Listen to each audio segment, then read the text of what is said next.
Chapter 35-37. By the way, what's your name? My name is Lin Shi. Lin Shi. That's a nice name.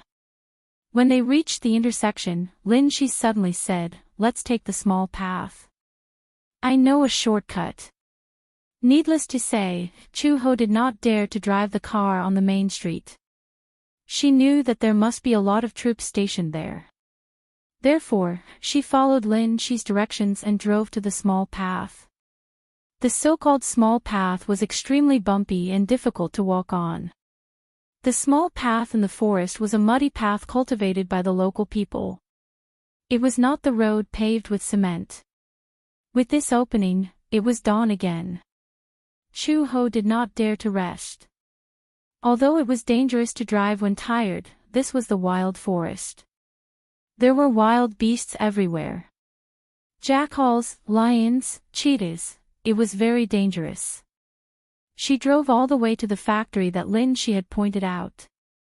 After getting out of the car, she looked around and confirmed that there was no danger before letting Lin Shi get out of the car.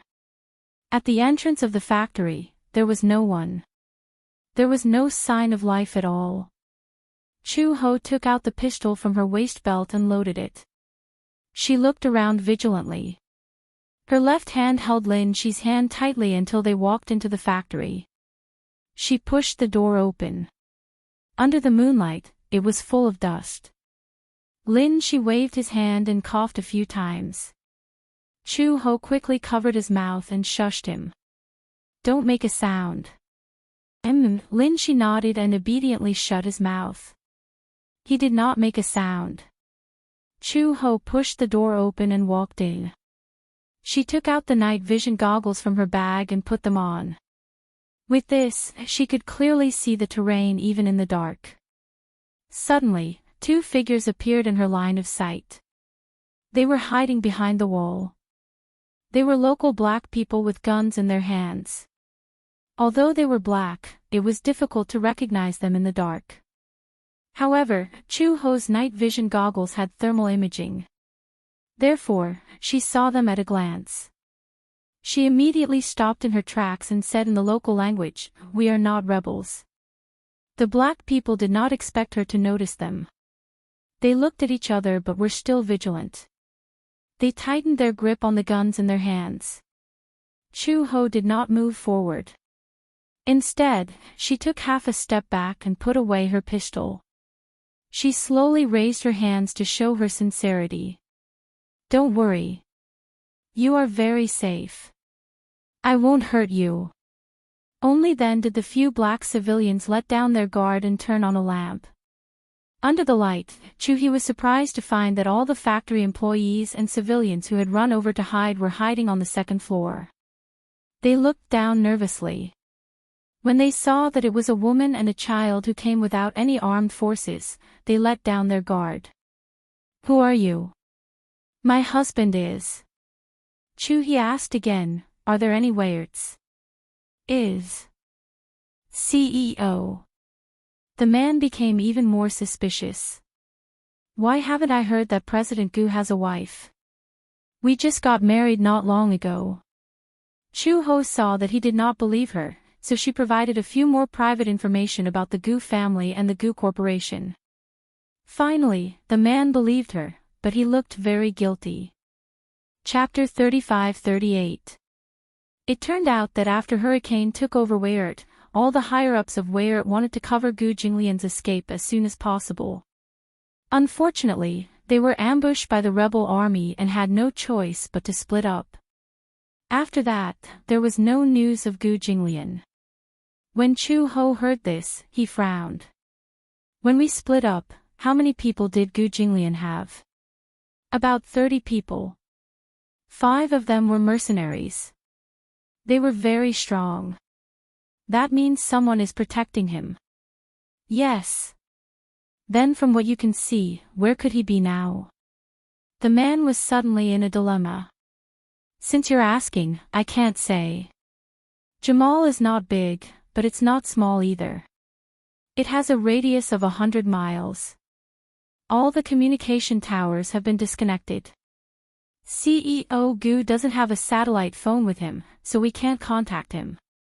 But I'm guessing that they won't be too far away. After all, the neutral zone has fallen. It's too chaotic outside. CEO Gu and the rest should have found a place to hide. Now, other than some of the armed forces, no one else can enter. Waiting for rescue. Who are they waiting for? I heard that everyone in the embassy has evacuated. Some of the Chinese citizens haven't. But the fleet should be here soon. I'm guessing that they'll be heading in the direction of the embassy. Chu Ho immediately interrupted him and said, "The embassy is now sealed off. There are rebel forces outside. It's a war zone. It's very dangerous to walk to the embassy." The man was puzzled. "How did you get in?" Car. That person turned pale with fright. "You just drove your car in so openly. There are so many checkpoints and they're all occupied by the rebel army." "I didn't pass through the checkpoints. I walked through the small path." Chu Ho paused and suddenly sighed. "But the car is out of gas now.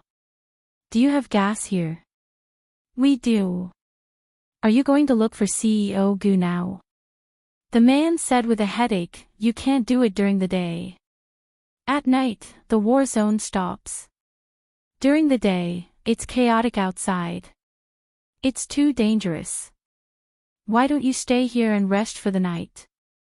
When night falls, you can go out and look for him. It's not too late." Chu Ho nodded. "I know."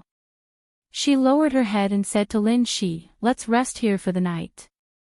"Yes." Chu Ho and Lin Shi went to the second floor and found a corner. There was no bed, only a mat, and they lay down. At this time, the weather was already a little cold.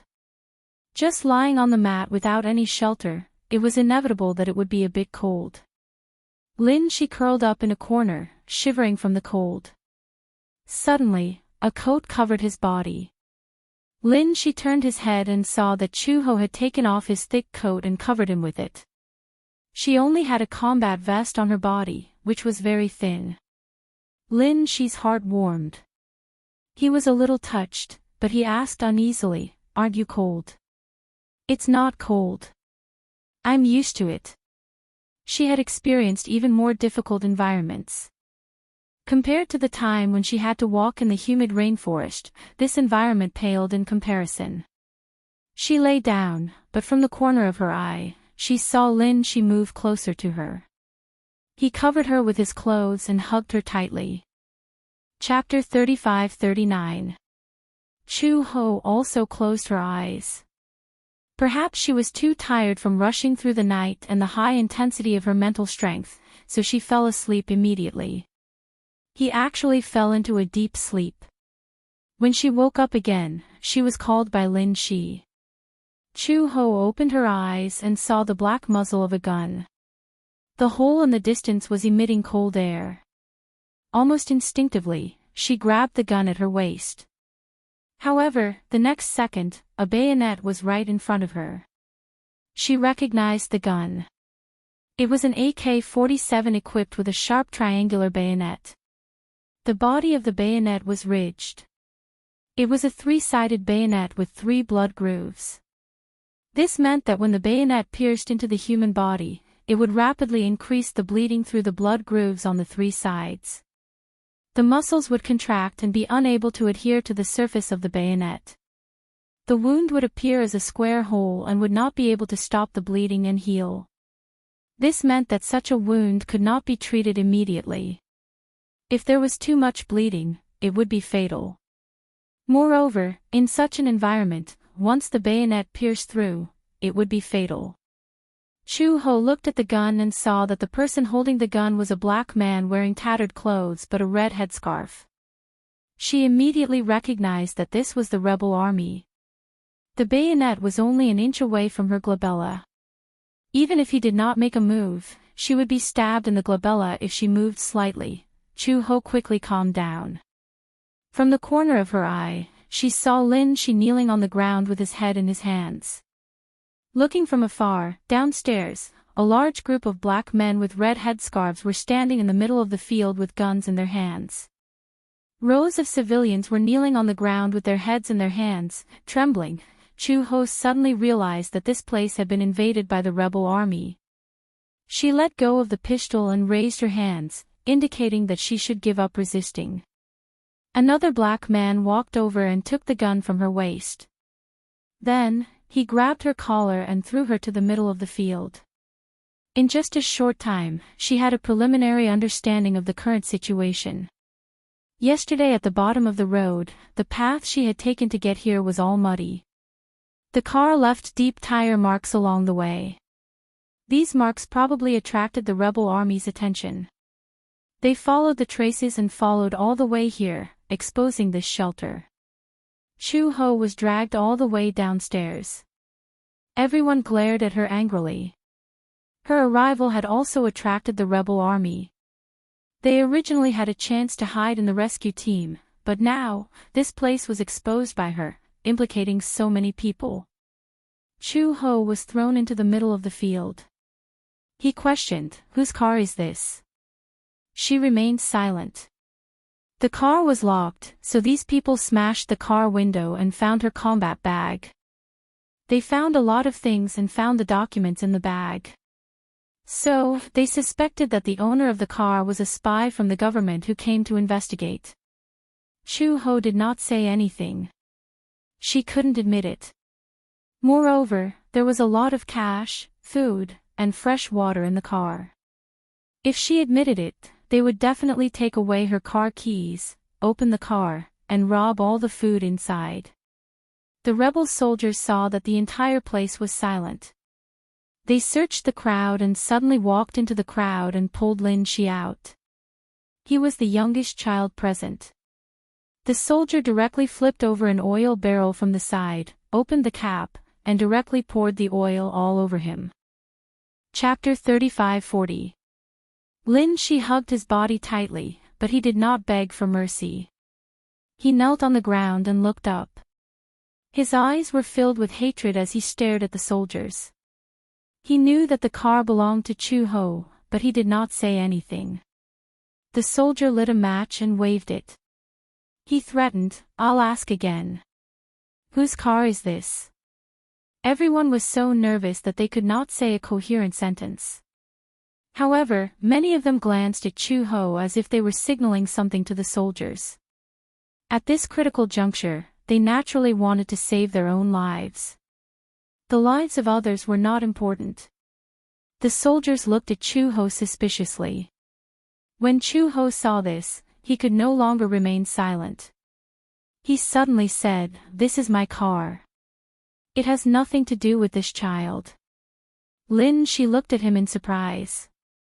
He was deeply moved. "Hand over the car keys."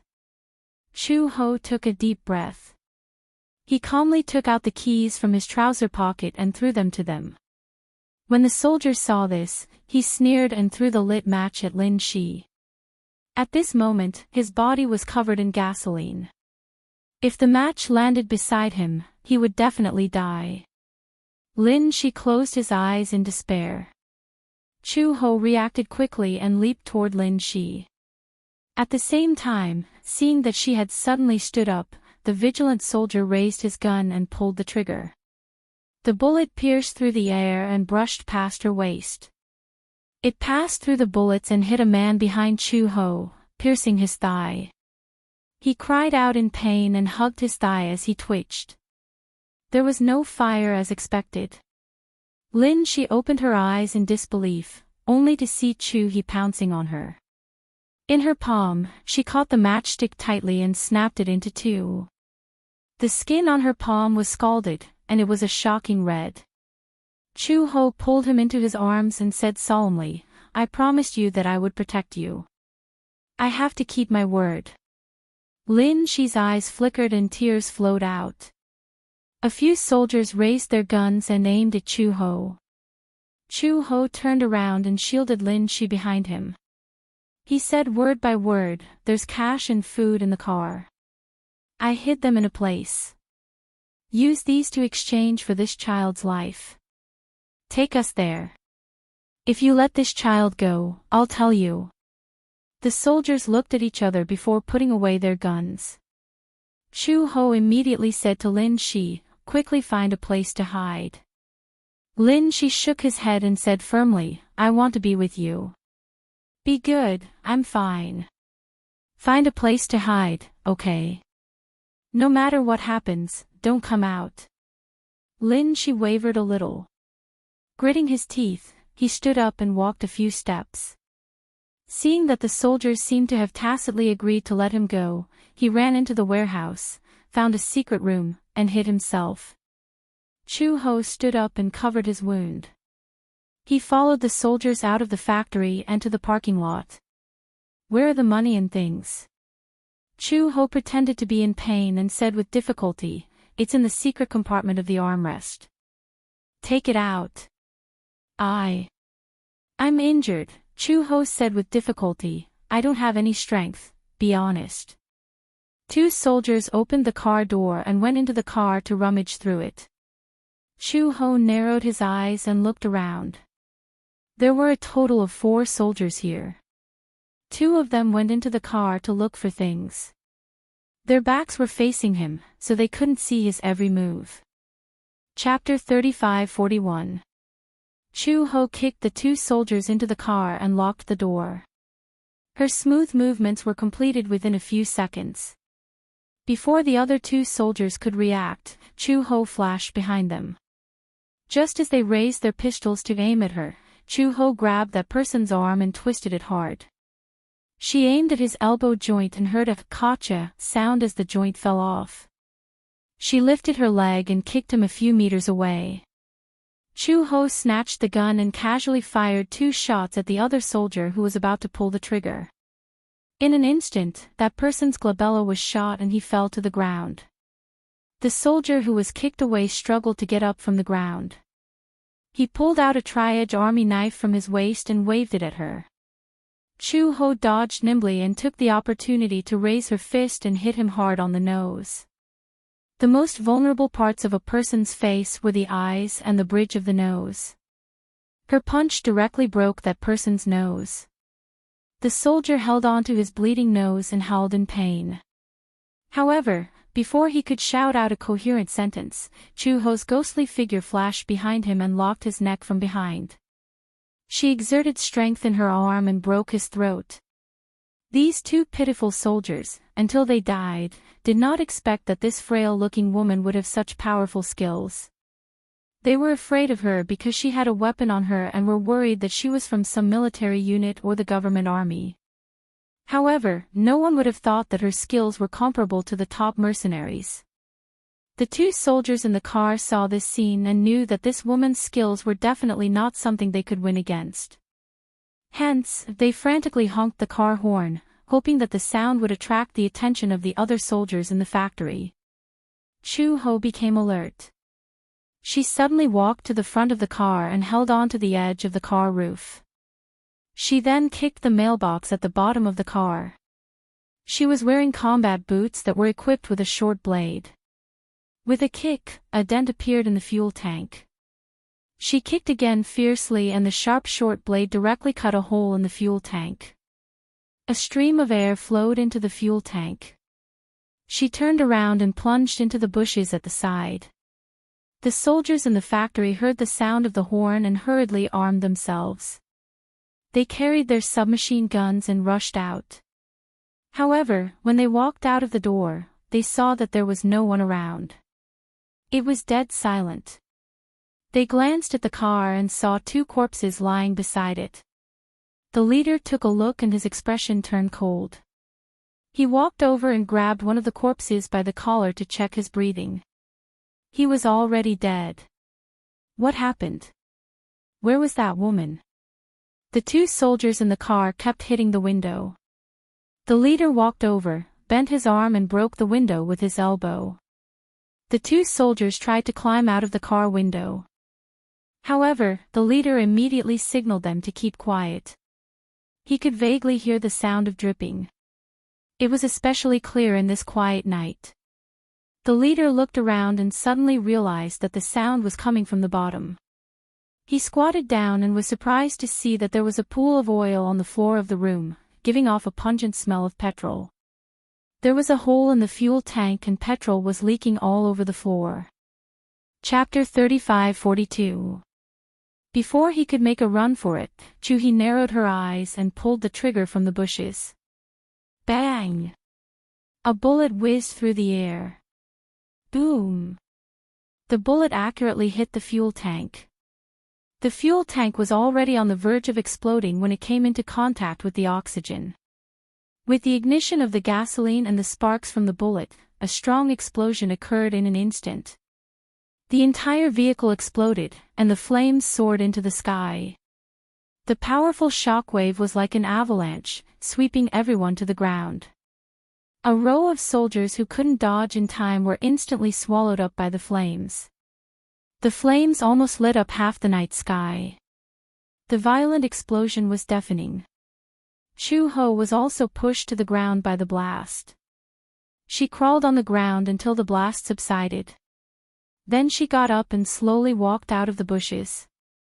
She glanced at the volcanic sea of fire and turned to walk back to the factory. One of them was pushed to the side by the blast and vomited blood. In his blurry vision, he struggled to support his body, raised his hand, and shot at her abdomen. Pfft! Chu-ho felt as if her abdomen had been hit by something. Immediately after, she felt a burning pain and a terrifying wound appeared on her abdomen. She clutched her bleeding abdomen and staggered. She knelt on the ground on one knee. When she turned around, she saw the soldier fall to the ground heavily and take his last breath. She struggled to stand. At first, she did not feel anything when she was shot. However, after taking a step, she could not stand anymore. She swayed and fell to the ground. The pain was so intense that she broke out in a cold sweat. Chu-ho struggled to support her body. She immediately tore the vest on her body and pressed on the wound to squeeze out the blood clots. The dagger was tied to the back of her waist. The bullet accurately pierced through the dagger and embedded itself in her skin. Fortunately, the dagger blocked the bullet and did not penetrate too deeply. However, the pain was that the dagger was penetrated. The metal skin stuck to the wound, and the pain was heart-wrenching. Chu-ho crawled to the side of the tree with great difficulty and knelt on the ground. Biting his collar tightly, he tied the cloth around his wound and pulled out the dagger.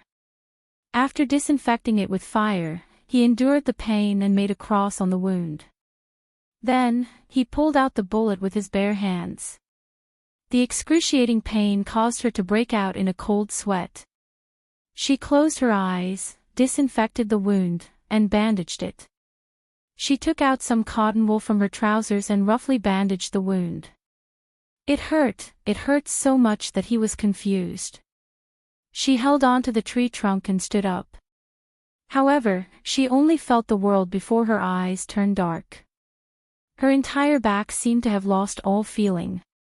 It was numb, and only pain was constantly transmitted to her.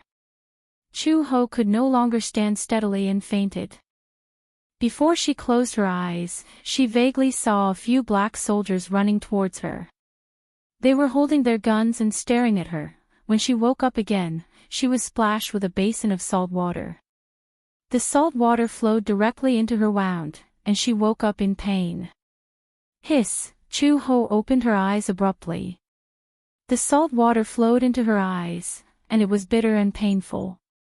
Immediately after, her wrists were tightly bound and her toes were off the ground. These reminded her that she was hanging from a tree branch. A few black soldiers pointed their guns at her. One of them, who was holding a red headscarf, pointed at her and asked in the local language, "Who are you? Did you kill these brothers?" Chapter 35:43. When the man saw this, he was so angry that he kicked her. Chu-ho's body slammed into a thick tree trunk. She was in so much pain that she couldn't scream. "Speak." Chu-ho sneered and said contemptuously, "I'm not from the government." The leader didn't believe her at all. He was certain that Chu Ho was a mercenary sent by the government or an intelligence agent from some organization. It was because of this that Chu Ho didn't bother to explain. Anyway, even if she said she wasn't and revealed her identity, they might not believe her. Chu Ho heard someone ask, "Captain, how should we deal with this person?" In her days, she only heard the leaders say, "Behead her as an example to the public." Beheading was the most common method used by terrorists. Perhaps the people who lived in peaceful countries couldn't understand this method. The so-called beheading mentioned by these rebels was to tie the person's hands and feet and make them kneel on the ground. Then, they would use a very blunt butcher's knife to cut the throat bit by bit. Rather than beheading, it was more like cutting the throat.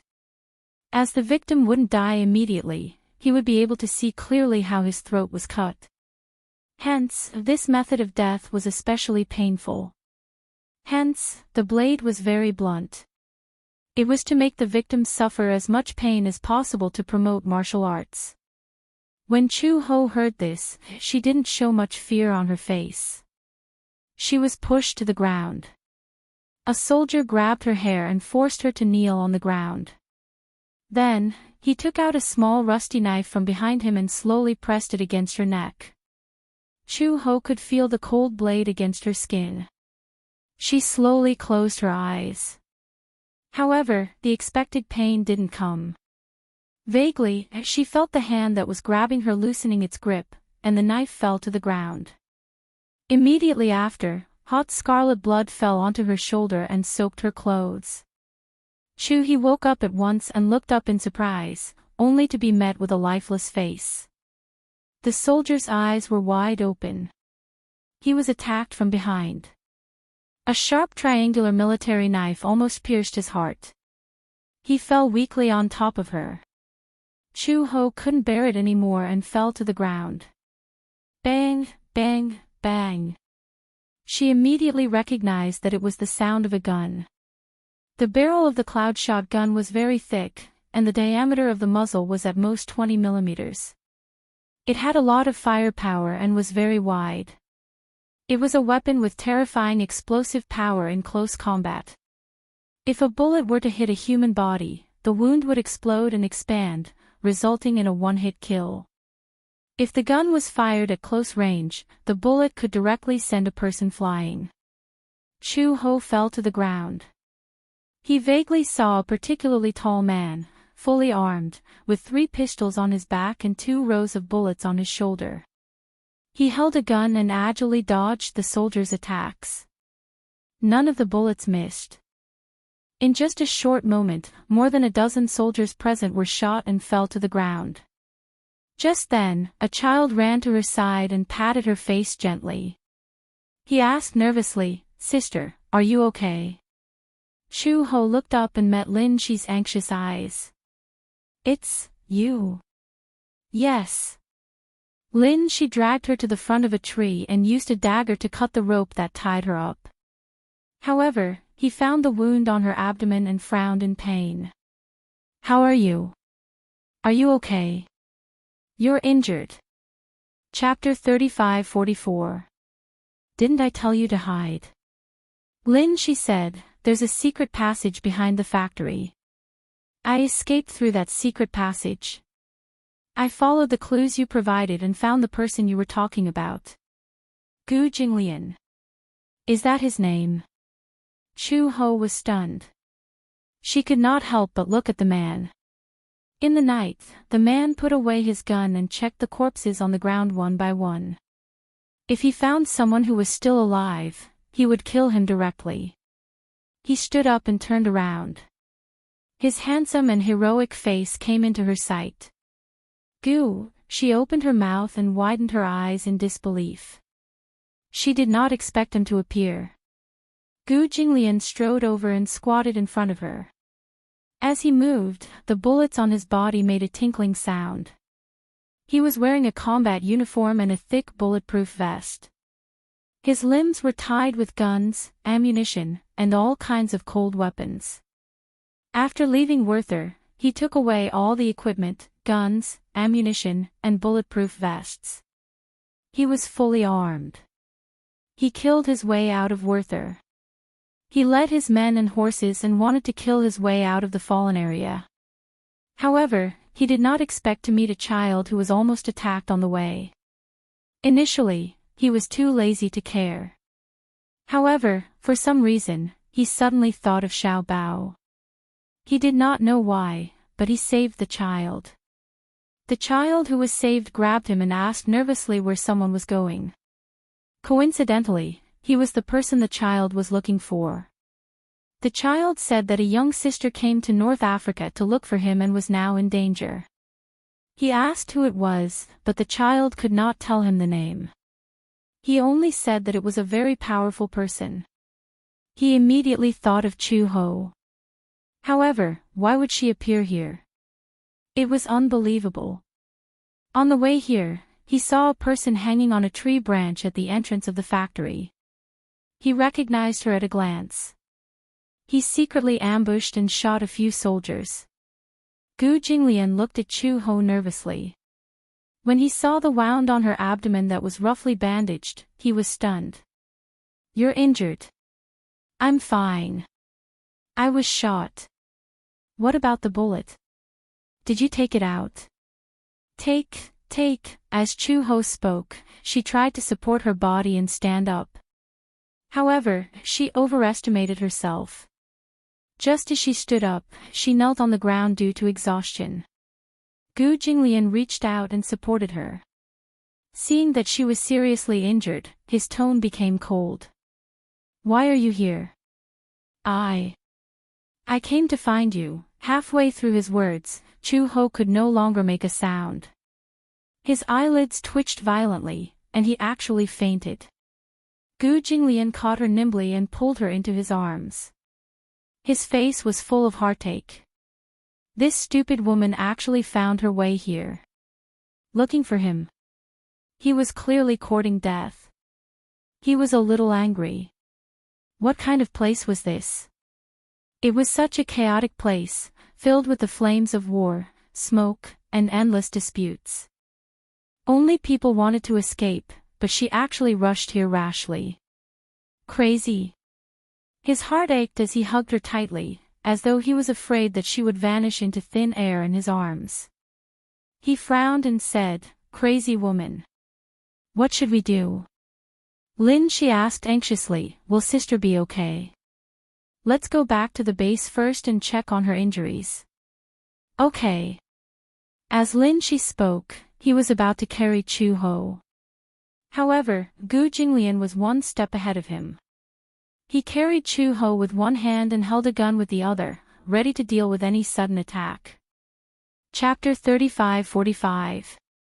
Lin Shi was shocked. He didn't expect this man to be strong enough to carry a woman with one hand. It was too terrifying. Although Chu Ho was very thin, she was still quite tall. He actually carried her with one hand and his expression didn't change at all. Gu Jinglian carried her and turned around, only to see that Lin Shi was still in a daze.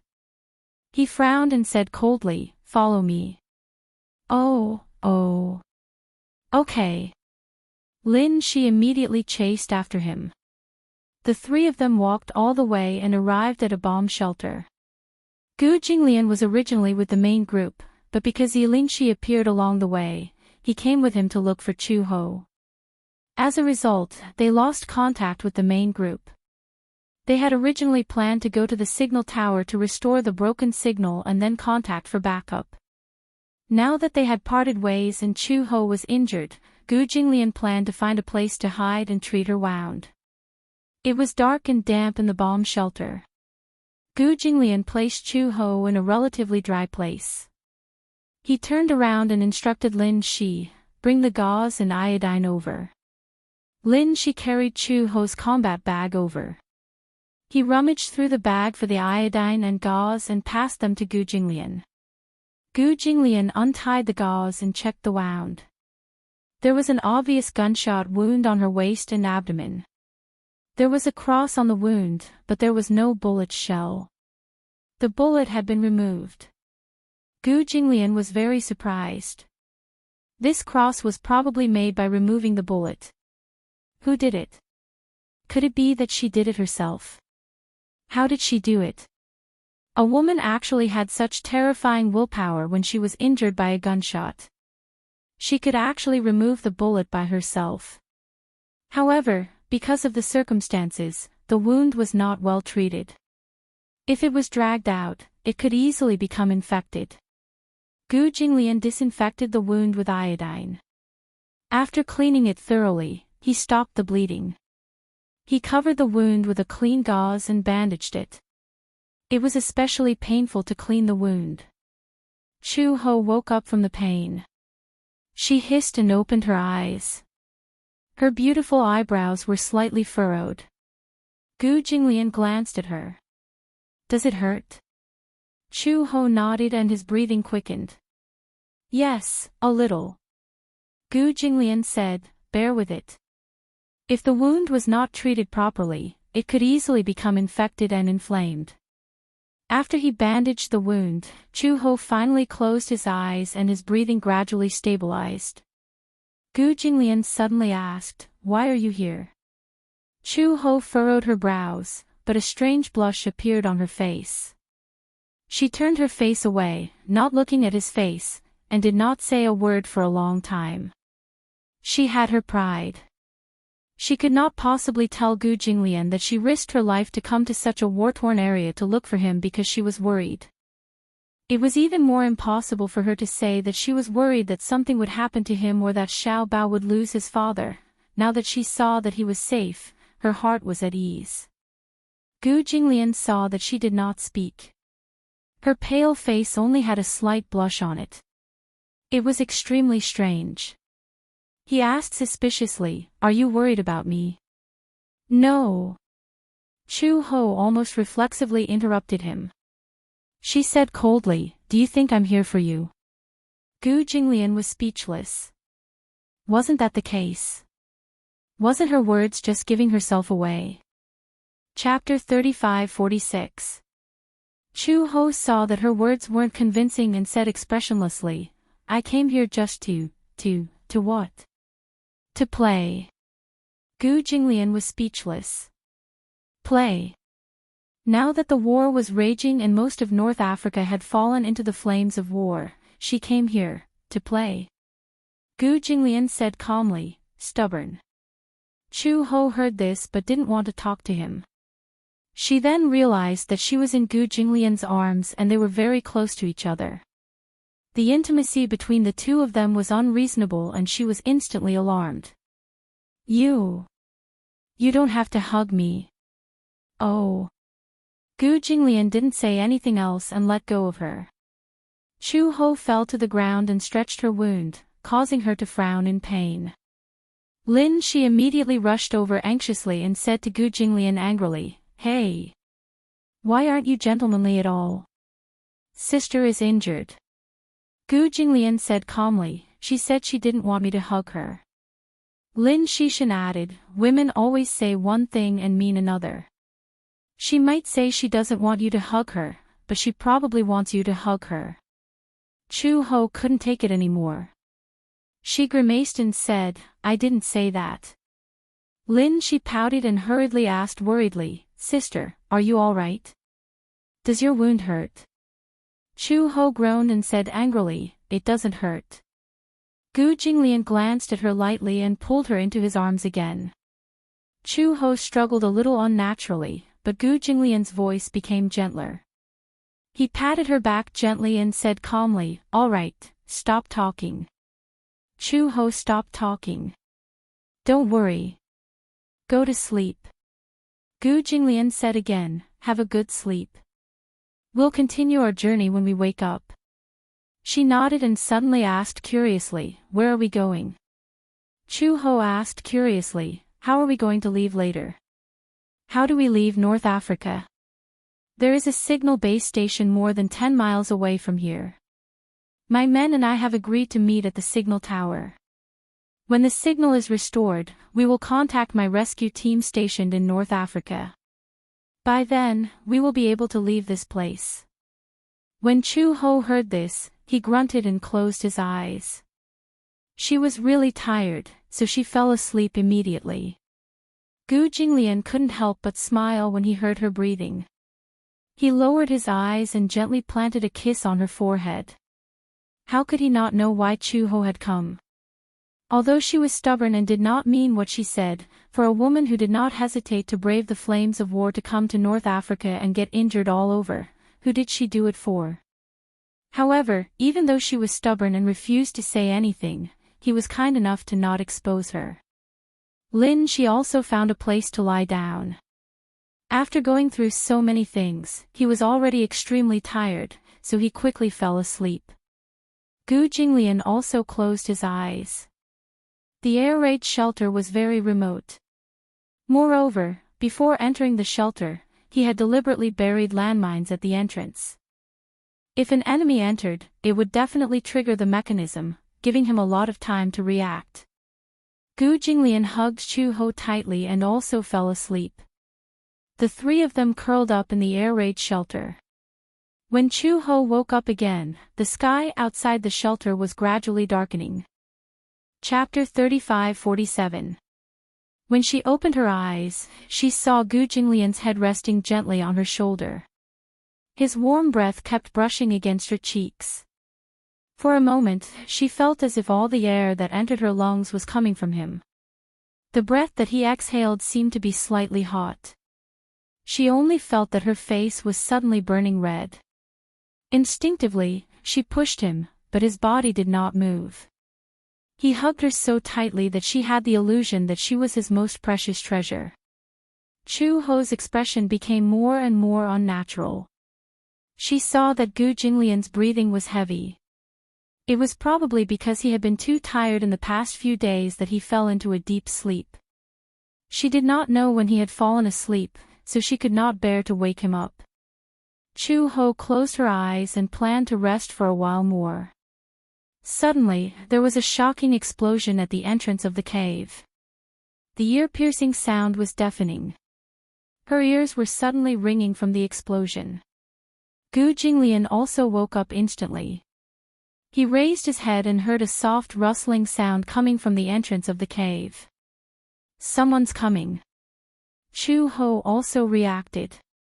She immediately stood up, picked up the submachine gun from the ground, and crouched in the corner. Gu Jinglian covered the entrance of the cave and held his breath vigilantly.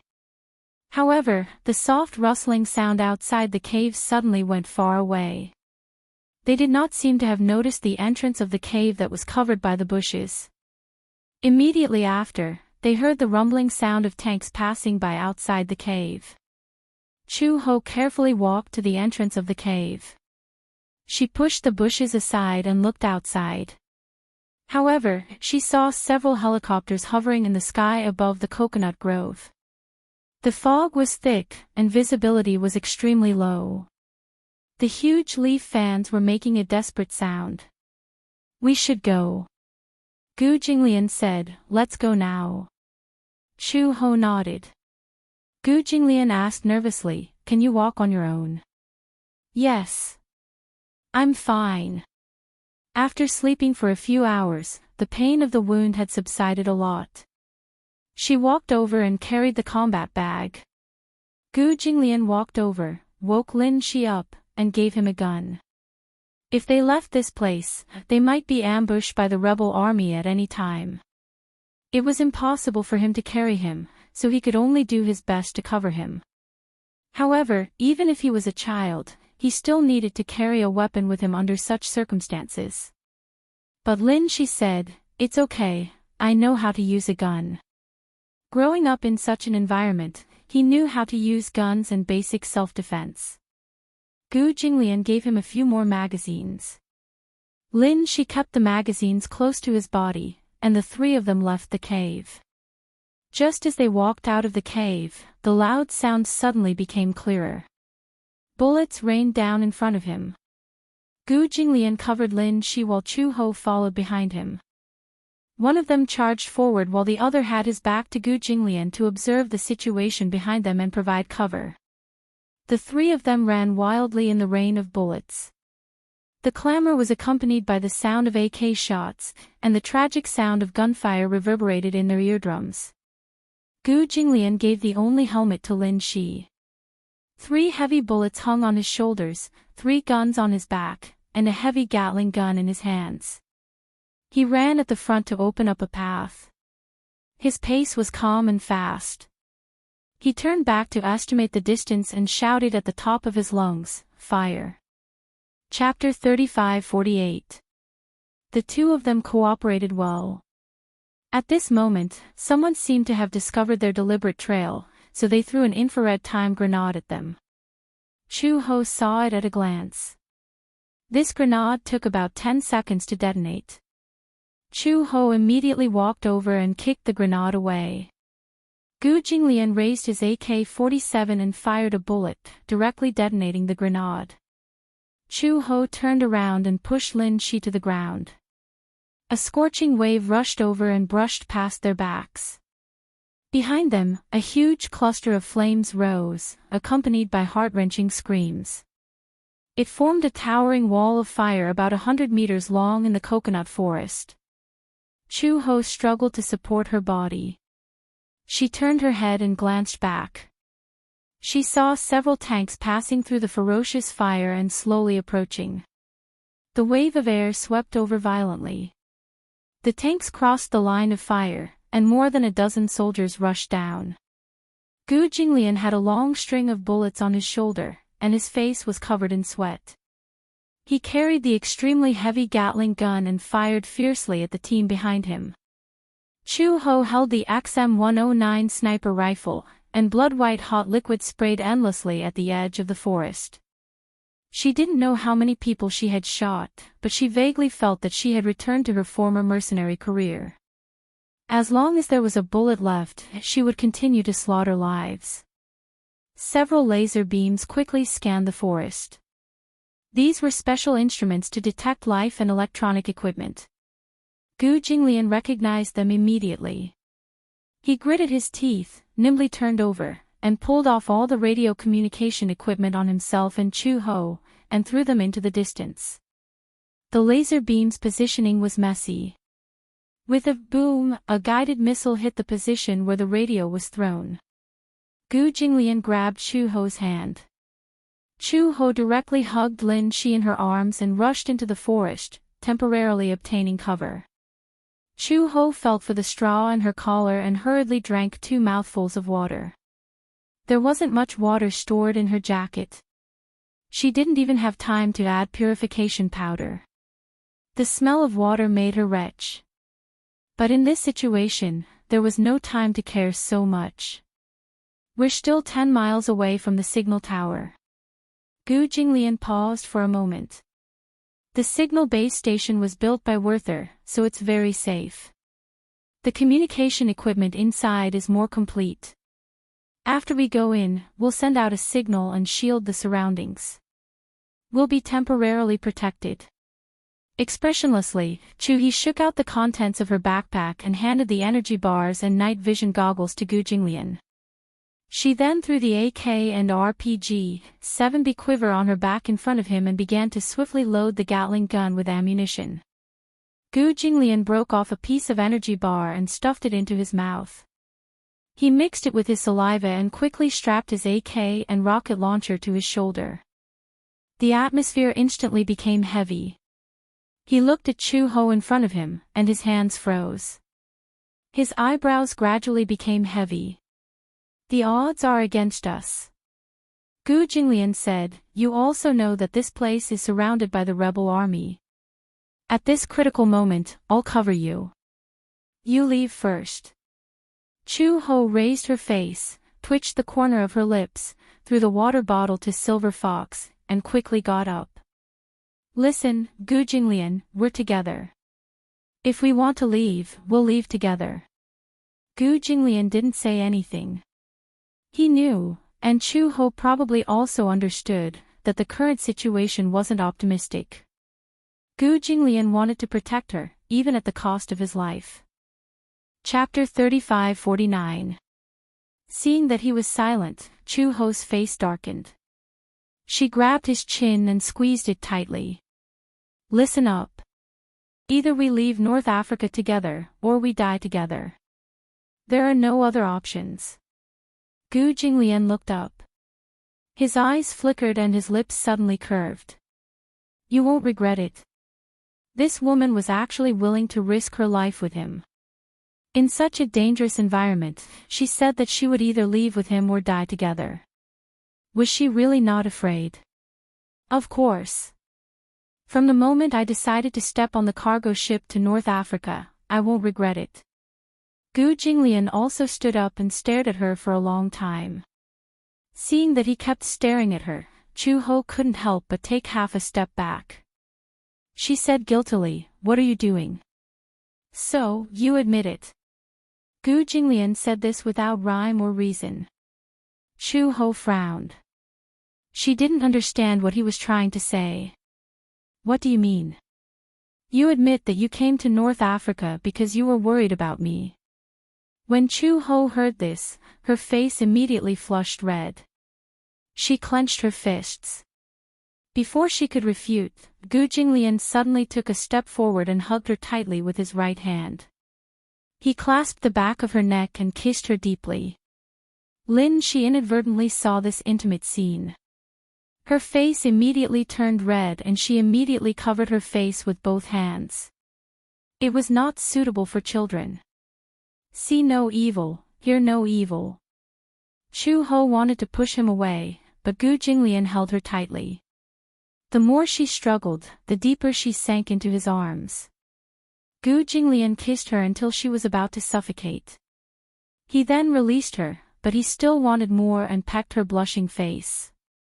Chu Ho's face became even hotter. She wanted to rebuke him, but she couldn't say a word for a long time. Okay, don't waste time. Gu Jinglian turned the bag over and all the equipment fell to the ground at once. When Chu Ho heard this, anger rose in her heart. What did he mean by don't waste time? He was clearly the one who kissed her. And he still had the cheek to tell her not to waste time. She was about to explode when Gu Jinglian handed her a gun. A charming smile appeared on his handsome face that was stained with dust. Let's kill our way out.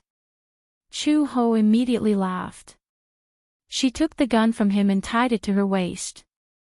At this moment, the winds of war in the west and artillery fire spread. Thick smoke billowed from the coconut grove, and flames flickered. The HU-5 grenade exploded with a huge shockwave. The earth shook, and the aura of death once again gathered around the land. The tank rumbled past the ruins, the wreckage, and the shadows of the trees.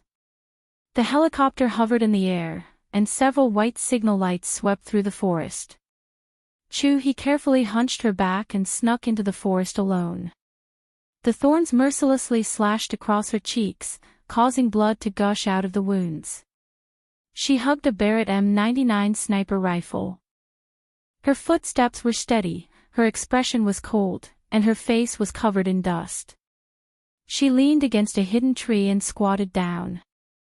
She took out a straw from her collar and drank the last mouthful of water stored in her jacket. Her lips were still pale and dry. Although she was wearing a bulletproof vest over her camouflage uniform, her beautiful figure was still exposed. Chapter 35-50. Gu Jinglian and Shi followed closely behind her. They leaned against the barrier and raised their hands to wipe away the blood and dirt on their faces. Chu Ho looked at him. Gu Jinglian's hair was messed up in the wind, and his handsome face was ravaged by the wind. Beneath his handsome eyebrows was a pair of seductive peach blossom eyes. Time ticked by. Chu Ho rested for a while before turning around and crouching behind a tree.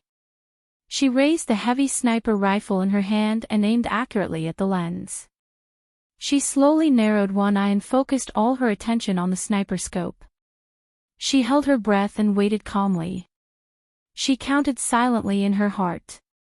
Suddenly, Chu Ho pulled the trigger. The rapid ammunition detonated the improvised explosive device that had been deployed earlier. With a loud bang, a tank was blocked 100 meters away from the wall of fire.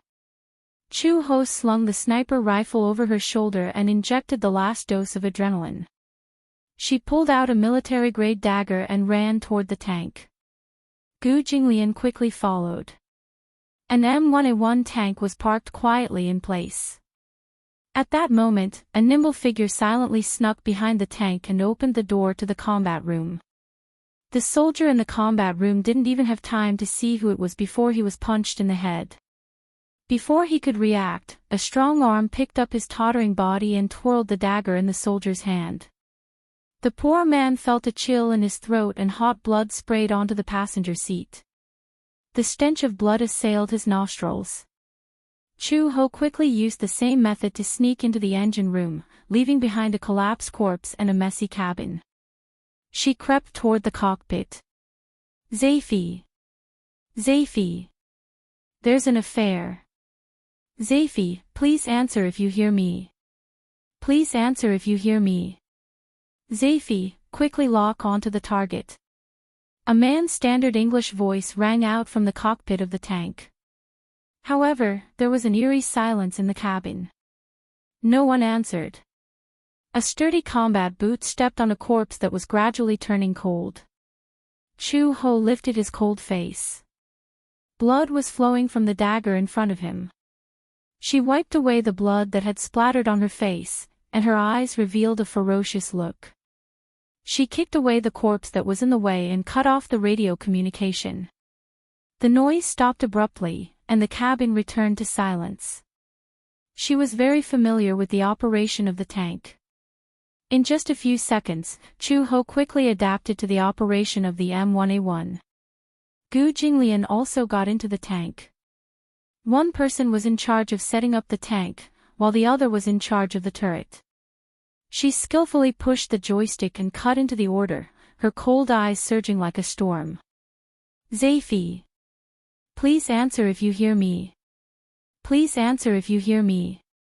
In the cockpit of another tank, a man with chestnut hair shouted at the top of his lungs. He cursed as he gasped for breath, the veins on his forehead bulging. The burly man was sweating profusely as an inexplicable uneasiness rose in his heart. In that breathtaking moment, a beam of fire whistled through the air. The man with chestnut hair only felt the cabin shake violently. He was so shocked that he fell back into his seat. This shot had fatally struck the main turret of the tank, and the core of the attack had been accurately destroyed. Chapter 3551. Chu Ho held the joystick with both hands, and her gaze was domineering. Gu Jinglian controlled the turret and kept attacking the target. Under the attack of the artillery, the target tank crashed into a tree trunk and flipped over. You drove the tank well. Gu Jinglian rarely praised. Chu Ho also said, your aim is not bad. The two of them looked at each other and smiled. At such a dangerous moment, the two of them could still talk and laugh so easily. Chu Ho said, I've driven tanks, nuclear submarines, and armored vehicles before. Gu Jinglian said, this is the first time in my life that I've driven a tank. But I saw that you were so familiar with it that I thought you had experience. I'm just learning now. The two of them reached a safe area and found Lin Shi. Chu Ho drove the tank until they were outside the battlefield. There was an armored vehicle parked by the side of the road. When the lights came on, there was someone inside. Chu Ho used the same trick again and sneaked into the armored vehicle. After killing the soldiers who had let down their guard, Gu Jinglian got into the car with Lin Shi. She drove the armored vehicle, and the three of them sped towards the signal base station. The night was dark, and dark clouds covered the moon. The hazy light and shadow shone into the abandoned signal tower, making it look like a lonely city. The three of them rushed to the signal base station, but Gu Jinglian did not see anyone else. He walked into the signal base station, but there was no one inside.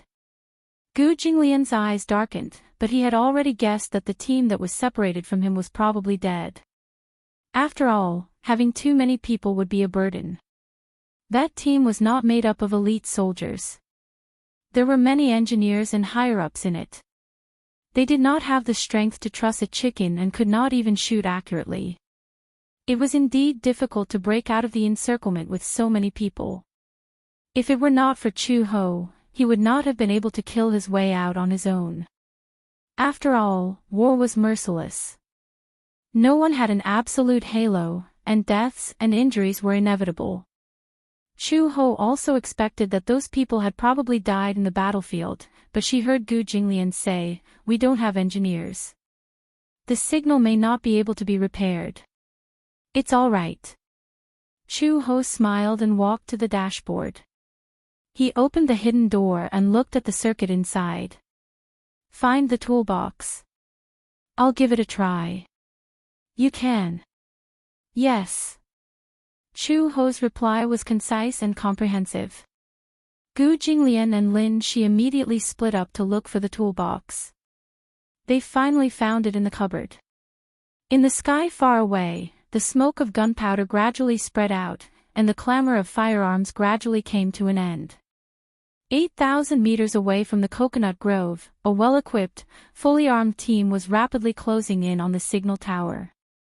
"Max, lead the 7th Division and surround the signal tower in the north. Storm, you and the 9th Division will break through the encirclement with me." A man in a camouflage uniform was crawling in front of the broken wall. He was the leader of the entire team. The man turned around and ordered his men with a serious expression. He said solemnly, "We just received news that a suspected government spy has sneaked into the war zone and is heading towards the signal tower. We have to surround them and eliminate the spy."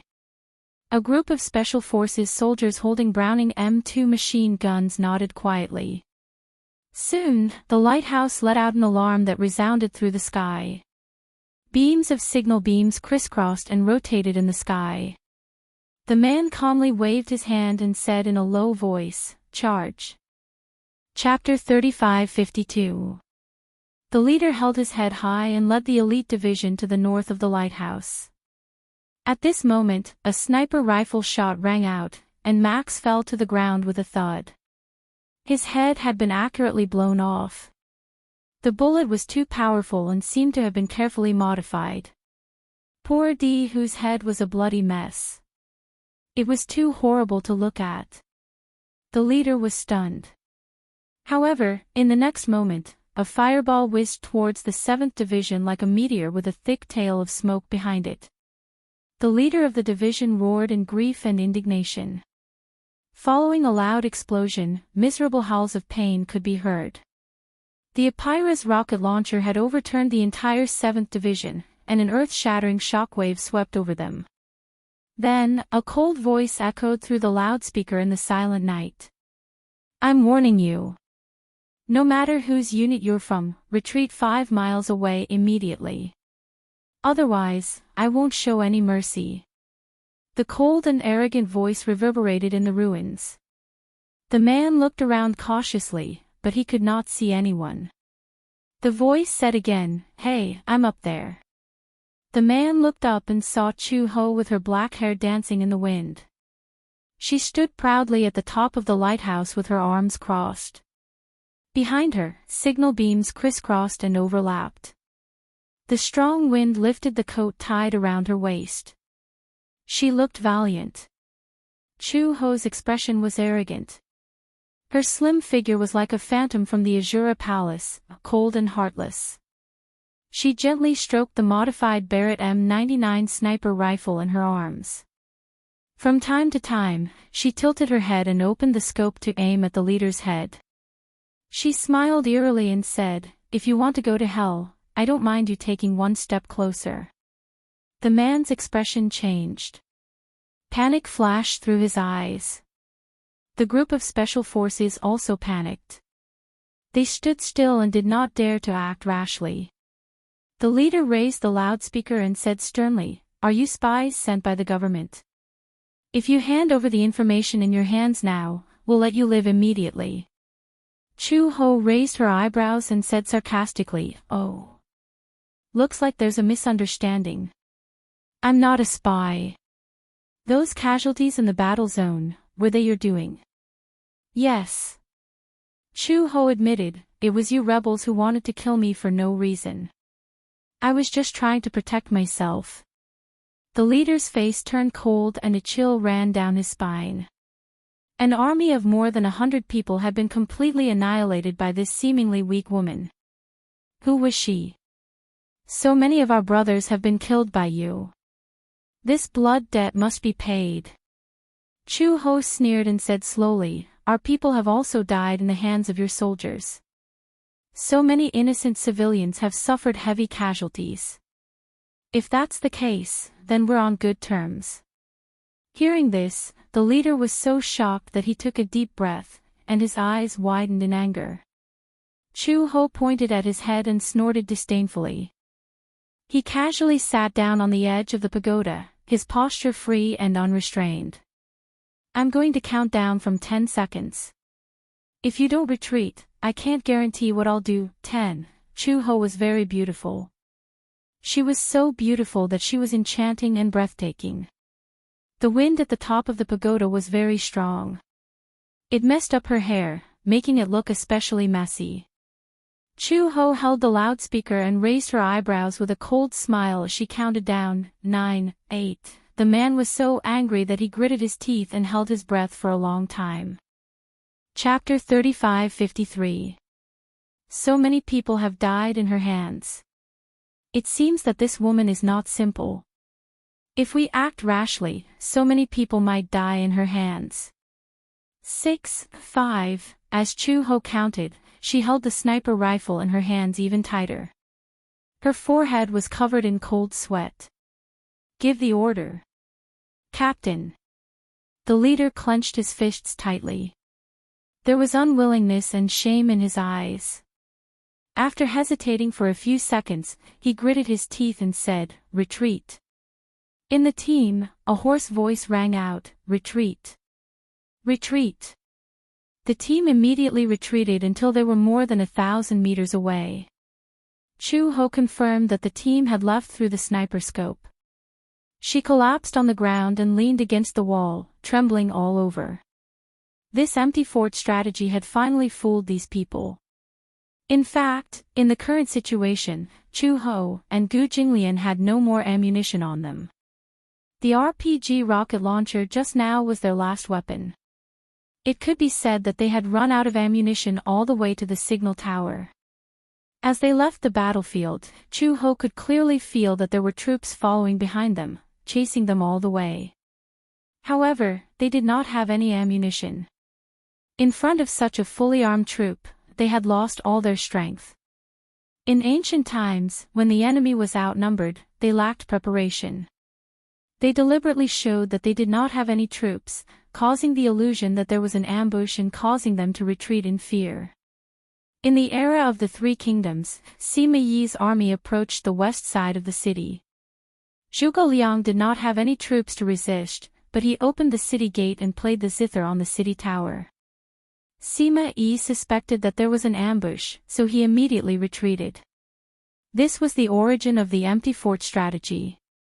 However, Chu Ho did not expect that at the last moment, she would use the empty fort strategy to scare off these soldiers.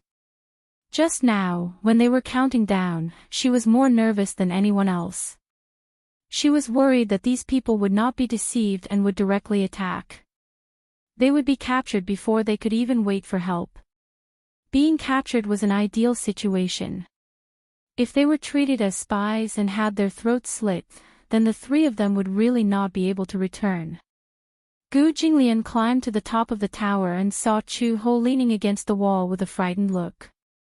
He walked over, hugged her, and gently stroked her hair. He laughed and said, "So there are times when you are afraid of death." "I'm not afraid of death." Chu Ho clenched his fists. "I'm afraid that Xiao Bao will lose us." Gu Jinglian was stunned. He held her shoulders stiffly and comforted her gently. "It's okay. It's all in the past. Chu Ho, let's go home." "Yeah, let's go home. Xiao Bao is still waiting for us." Gu Jinglian curled his lips and smiled at her, only to find that Chu Ho's eyes were filled with tears. She was deeply touched. He kissed her once again. It was a kiss from the brink of death. It was short but warm. An FC-1 Valiant Dragon aircraft pierced through the clouds and arrived. Gu Jinglian carried Lin Shi and boarded the plane. Chu Ho clung onto the handrail of the cabin. The strands of hair in front of his forehead danced in the wind, occasionally pricking his eyelids, but it did not hurt or itch. She pursed her thin lips tightly and suddenly frowned as she looked back. The sky in the distance was gradually turning white. The beautiful sunrise that she had been looking forward to finally appeared in front of her eyes. 8,000 meters away, smoke rose in spirals above the coconut grove. That was the place where she and Gu Jinglian had fought their last battle. It was hard to imagine that the two of them, alone with a child, had actually fought their way out. Chapter 35-54.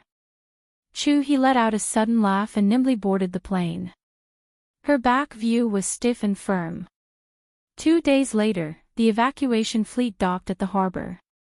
Gu Jinglian and Chu Ho brought Lin Shi to line up and get ready to board the ship.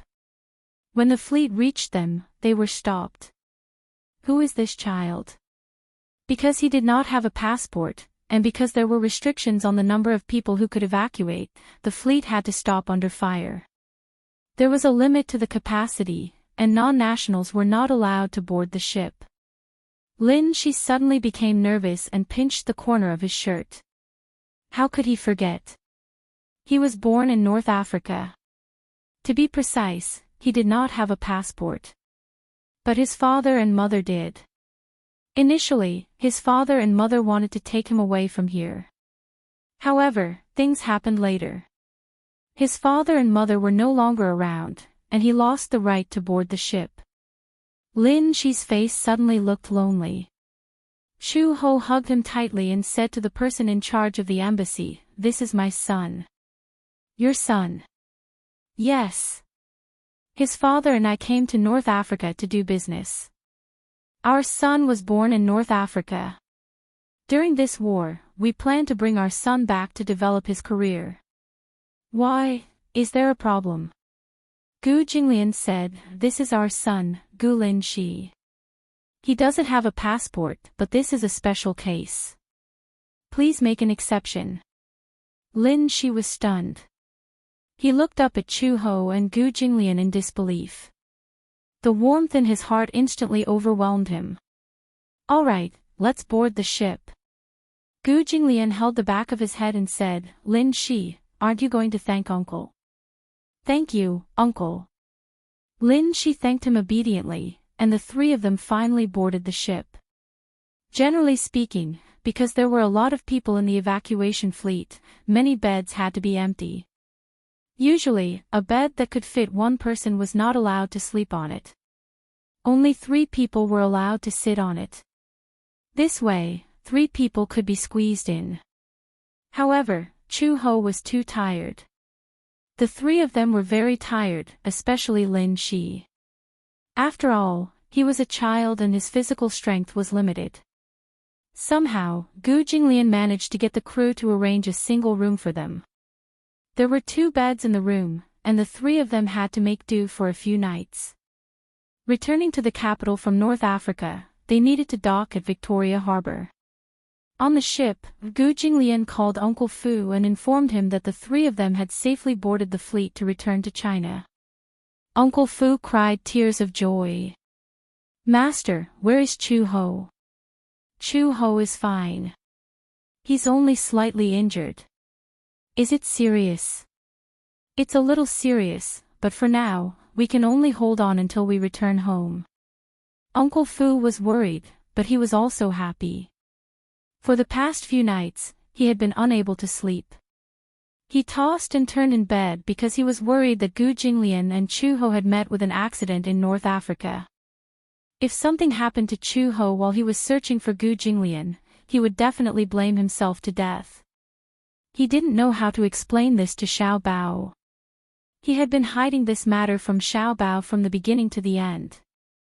However, now that Gu Jinglian and Chu Ho had returned safely, he had finally gotten rid of one of his worries. "Master, please take good care of Chu Ho. After all, she suffered a lot in order to find you. I don't need you to teach me." I will take good care of my woman. You don't need to worry about it. When Uncle Fu heard this, he still used Gu Jinglian's usual arrogant tone. However, he did not feel wronged at all. Instead, he felt gratified. Master finally knew how to take care of people. Chapter 35-55. By the time Gu Jinglian returned to the cabin, Chu Ho was already asleep. However, she had to sleep on her stomach to avoid touching the wound because of the injury on her back. Lin Shi gently covered himself with the blanket. Gu Jinglian sat on the bed. Seeing that Lin Shi was so sensible, he suddenly asked, "What do you plan to do after you return to China?" The teenager was stunned when he heard this. He did not speak. He did not have his parents, and he did not have a home. Even if he returned to China, he did not know where to go.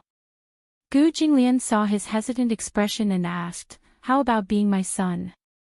Lin Shi's eyes widened when he heard this. He was so embarrassed that he did not know what to do. You don't have to call me Dad. It's just that you don't have a home, so I can't just watch you be sent to the welfare home. Gu Jinglian continued, "After we return to China, I will go through the adoption procedures. I will adopt you, raise you, and provide for your education. How about that?" He sounded as if he was negotiating with him. It was obvious that he respected his opinion. However, Lin Shi was even more hesitant. "Is that okay? Won't it be too much trouble for you? I don't want to burden you." Lin Shi was very sensible. Naturally, he was worried that it would cause trouble for Gu Jinglian and Chu Ho. He had heard them casually mention that they already had a son. If they raised him, would it cause trouble? However, Gu Jinglian laughed. He had never mentioned his background to this child, and Lin Shi did not know much about the Gu family. Even if he raised 100 children, he would not feel any burden at all, let alone one. Gu Jinglian said, "Don't worry, as long as you are willing." Lin Shi nodded slowly and said, "Yes, I am willing. However, I will work hard in my studies. The money for my studies and living expenses will be a loan from you. When I grow up and have a job, I will return it to you." His childish words made Gu Jinglian laugh. He waved his hand and said, "Come here." Lin Shi walked over. Gu Jinglian held him in his arms and helped him lie down on the bed. He said, "Go to sleep." As he spoke, he covered him with the blanket. Lin Shi asked in surprise, "Uncle, aren't you going to sleep?" "I'm not tired." Lin Shi pursed his lips and did not force him to sleep. He was indeed so tired that he fell asleep as soon as he closed his eyes. Gu Jinglian's expression darkened as he looked at his sleeping face. However, he was conflicted about Gong Fan's matter. That child looked identical to the Mu family's Yun Tianyu. That was a long time ago. He heard that Mu Yaja had lost his beloved son in an accident. Although this matter was not made public, she was, after all, in the same circle as him. As far as he knew, the woman had yet to walk out of the trauma of losing Yu to this day. Gu Jinglian became even more suspicious. Of the Gu Jinglian leaned gently against the wall and closed his eyes to rest. After 3 days and 3 nights of drifting on the sea, they finally reached Victoria Harbor 4 days later. Uncle Fu and Xiao Bao were already waiting for them at the harbor early in the morning. Chapter 35-56. Chu Ho only felt a black shadow pouncing on her. It was only when Xiao Bao pounced into her arms that she realized that this black shadow was the little guy she had been thinking about day and night. "Mom! You're finally back. I missed you so much." Xiao Bao didn't know that Chu Ho was injured. When he pounced on her, it affected her wound. Chu Ho frowned in pain and endured it. Gu Jinglian suddenly grabbed Xiao Bao's ear and said fiercely, "Your mom is injured. Take it easy." He was still as simple and violent as before, not showing any mercy to his own son. Xiao Bao grimaced in pain and howled. However, when he heard Gu Jinglian say that Chu Ho was injured, he suddenly became nervous. Mom is injured, Xiao Bao said and wanted to check. However, Chu Ho stopped him. She pressed his head and said, "It's okay. Just don't cause any more trouble. Just don't cause any more trouble. Just don't cause any more trouble." These words of indifference kept magnifying in his mind. Xiao Bao poked his fingers aggrievedly. He turned his head and suddenly saw Lin Shi in Gu Jinglian's arms. This unfamiliar boy who was a few years older than him was stunned. He was a little jealous. Dad had never hugged him like this before. As a result, Xiao Bao looked at Lin Shi with unconcealable hostility. Gu Jinglian put Lin Shi down. Lin Shi shrank behind Chu Ho uneasily. Chu Ho saw the hostility in Xiao Bao's eyes, so she said to Xiao Bao, "I want to discuss something with you." She squatted down with difficulty and pulled Lin Shi in front of Xiao Bao. She said, "His name is Lin Shi. From now on, he'll be your brother, okay?" "What do you mean?" "Mom went to North Africa to look for your dad and encountered danger on the way. It was this little brother who saved Mom. However, it's a pity." Chu Ho frowned and said, "Little brother's parents met with an accident in North Africa. After he returned to China, he was homeless, so Dad and Mom decided to adopt him." At first, Xiao Bao was still a little conflicted when he heard that he was going to adopt an unfamiliar child. However, after hearing that this young man had saved his mother and father, Xiao Bao's face suddenly became hesitant. No matter what, he was very grateful for saving his mother. But, Xiao Bao asked carefully, if Mom adopts him, will she not love Xiao Bao anymore? How could this be? Chu Ho rubbed his chubby little face and said reproachfully, "Xiao Bao, you're so stupid. Why would you think that? Think about it, Mom and Dad won't stop loving you. Instead, you'll have a little brother who loves you." Lin Shi also gathered his courage and said, I will definitely be a good brother." He was too nervous and wanted to perform well. Therefore, he was stuttering when he spoke. As Lin Shi spoke, he nervously extended his hand. His palm was wet with cold sweat. He had heard from Chu Ho that she had a 6-year-old child, so he desperately wanted to get Xiao Bao's acknowledgement. Xiao Bao looked at Lin Shi's outstretched hand, then looked at Gu Jinglian and Chu Ho. Finally, his gaze fell on Lin Shi's sincere face. Seeing that he was so nervous that his lips were trembling, he felt his heart ache for him. He did not hold Lin Shi's hand. Instead, he walked forward and hugged him gently, giving him a friendly hug. Chapter 35:57. He thanked him sincerely. At the same time, Xiao Bao smiled and said, "However, from now on, you're my older brother. As your younger brother, I'll take good care of you too." Lin Shi was a little surprised. He did not expect Xiao Bao to accept him as an outsider so easily, let alone say such heartwarming words like, "I'll take good care of you too." However, to Xiao Bao, although Lin Shi was a stranger, he did not have the ability to do so. This little brother had saved his father and mother for him. This kind of a life-saving grace was too precious. "You don't have a home anymore, so the Gu family is your home," Xiao Bao said. For some reason, Lin Shi, who was so stubborn that he refused to shed a single tear even in the face of such a ferocious rebel army, actually shed tears because of this sentence. After returning to the Gu family, Gu Jinglian immediately called for the doctor to check on Chu Ho's injuries. The wound was infected and inflamed. In such a harsh and complicated environment, even if the wound was properly bandaged, applied medicine, and disinfected, due to the fighting along the way, the originally bandaged wound showed signs of healing. However, due to the violent movements, it was torn open, healed, and torn open again. This repeated over and over again, and in addition to the environment, it was inflamed. Fortunately, it was not too serious. It was just a little festering and pus. It was a pity that this place would be scarred. However, Chuho had so many injuries on his body that one more would not make a difference. There were several gunshot wounds on her body, and this was probably the lightest one. Gu Jinglian had specially instructed Chuho to do a full-body checkup. Chuho did a full-body checkup. He remembered that during one of the explosions, the strong shockwave had directly flipped them over. Gu Jinglian was not too far away from the impact, but Chuho was sent flying back to the tree trunk. He did not know if his tendons and bones were injured. The doctor touched his tendons and bones.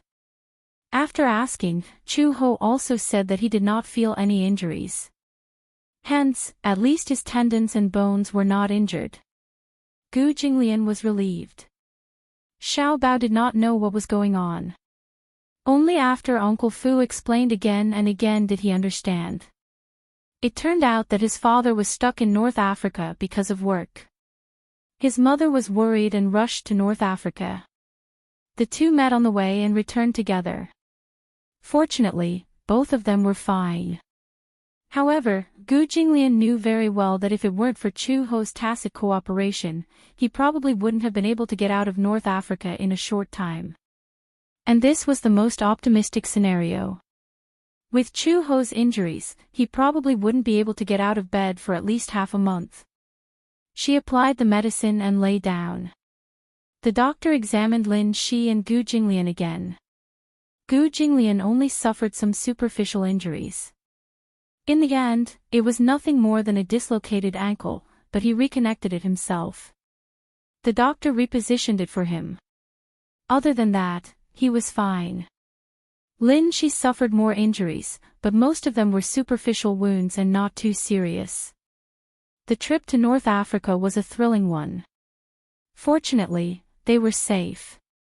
However, during the half a month that Chuho was bedridden, Uncle Fu discovered something very strange. His master actually knew how to take care of someone.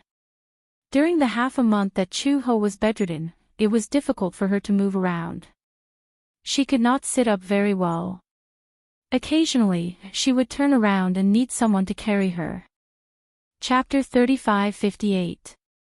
Now that he was bent on recuperating, he could not be too reckless. He had to be careful in everything he did to avoid affecting his wound. Uncle Fu originally wanted to hire a nurse, but Gu Jinglian rejected it. When he asked for the reason, he refused to say anything. It was only when he passed by the room in the middle of the night that Uncle Fu saw Gu Jinglian turning over with Chuho in his arms through the crack in the door that he suddenly understood. It turned out that the old master was worried that the nurse would be clumsy and wanted to take care of him personally. Gu Jinglian usually did not do any chores. Other than work and the Gu group's matters, he was like a shopkeeper who did not care about anything else. Not to mention taking care of an injured person, he would not even know how to wash the dishes. He did not do any chores and had never served anyone like this before. However, in the past half a month when Chuho was bedridden, Gu Jinglian had been taking care of him. Chuho was also very surprised. She did not expect that Gu Jinglian seemed to have changed a lot after returning from North Africa. Even when facing her, Gu Jinglian still had his usual arrogant and cold face. However, he would accede to her every request. He even tried to wash her face and peel an apple himself. The scary thing was that when it came to taking care of people, he could not do anything else except peel an apple. He actually used a military knife to peel it, and the skin did not even break. How valiant! It was also an eye-opener for her. Gu Jinglian asked Uncle Fu to investigate a matter.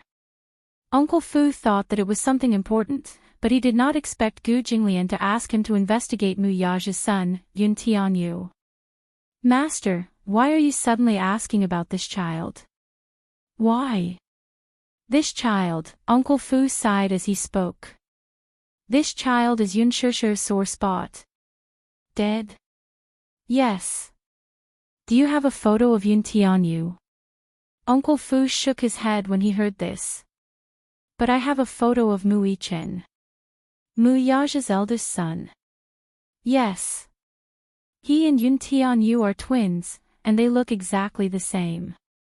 Master, I'm a little curious.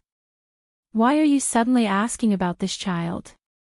Because, Gu Jinglian said faintly, I met him in North Africa. Who? Uncle Fu hesitated for a moment before his expression changed. Could it be Yin Tianyu? Gong Fan. Gong Fan. You should know about the Hurricane Group. Gu Jinglian paused for a moment before continuing. It was Hurricane Group that took over Weyert. I saw a child who looked exactly like Yin Tianyu in North Africa, but his name isn't Tianyu. His name is Gong Fan. This, Uncle Fu was also speechless. He felt very strange. Yun Tianyu was indeed no longer around.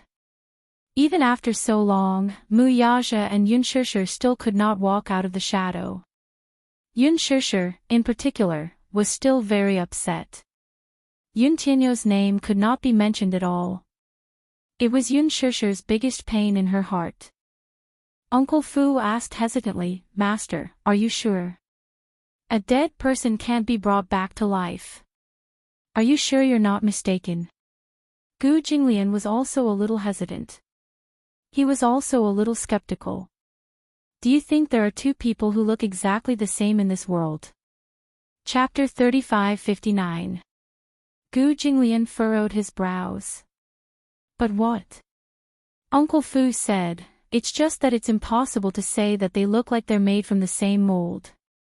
Even if they're twins, they look different. Gu Jinglian furrowed his brows slightly but did not say anything. Forget it. There's no need to get involved in the Mu family's matters. This is their family matter. Uncle Fu sized him up and suddenly said carefully, Old Master, ever since you came back from North Africa, I've noticed that you've changed a lot. How have I changed? You've become gentler. Uncle Fu smiled and observed his expression as he said, When I passed by Chu Ho's room earlier, I saw you taking care of her so attentively. This is the first time I've noticed that you know how to take care of. Before he could finish his sentence, Uncle Fu saw the obvious displeasure on Gu Jinglian's face and immediately corrected himself awkwardly. Take care of. Gu Jinglian's expression softened a little. Uncle Fu then continued, Old Master would never lower himself to take care of someone in the past. This time, I feel that Old Master and Chu Ho's relationship has improved a lot. Why else would they say that a friend in need is a friend indeed? After all, he had gone through a life-and-death situation. Compared to the tit-for-tat between the two of them, it was indeed different. Gu Jinglian gave him a cold sidelong glance. You talk too much. Fu Bo tactfully shut his mouth and didn't say anything. He knew that Old Master was shy. Gu Jinglian stood up and said expressionlessly, She's injured, so it's inconvenient for her. His expression was a little unnatural. It was obvious that he felt a little uncomfortable.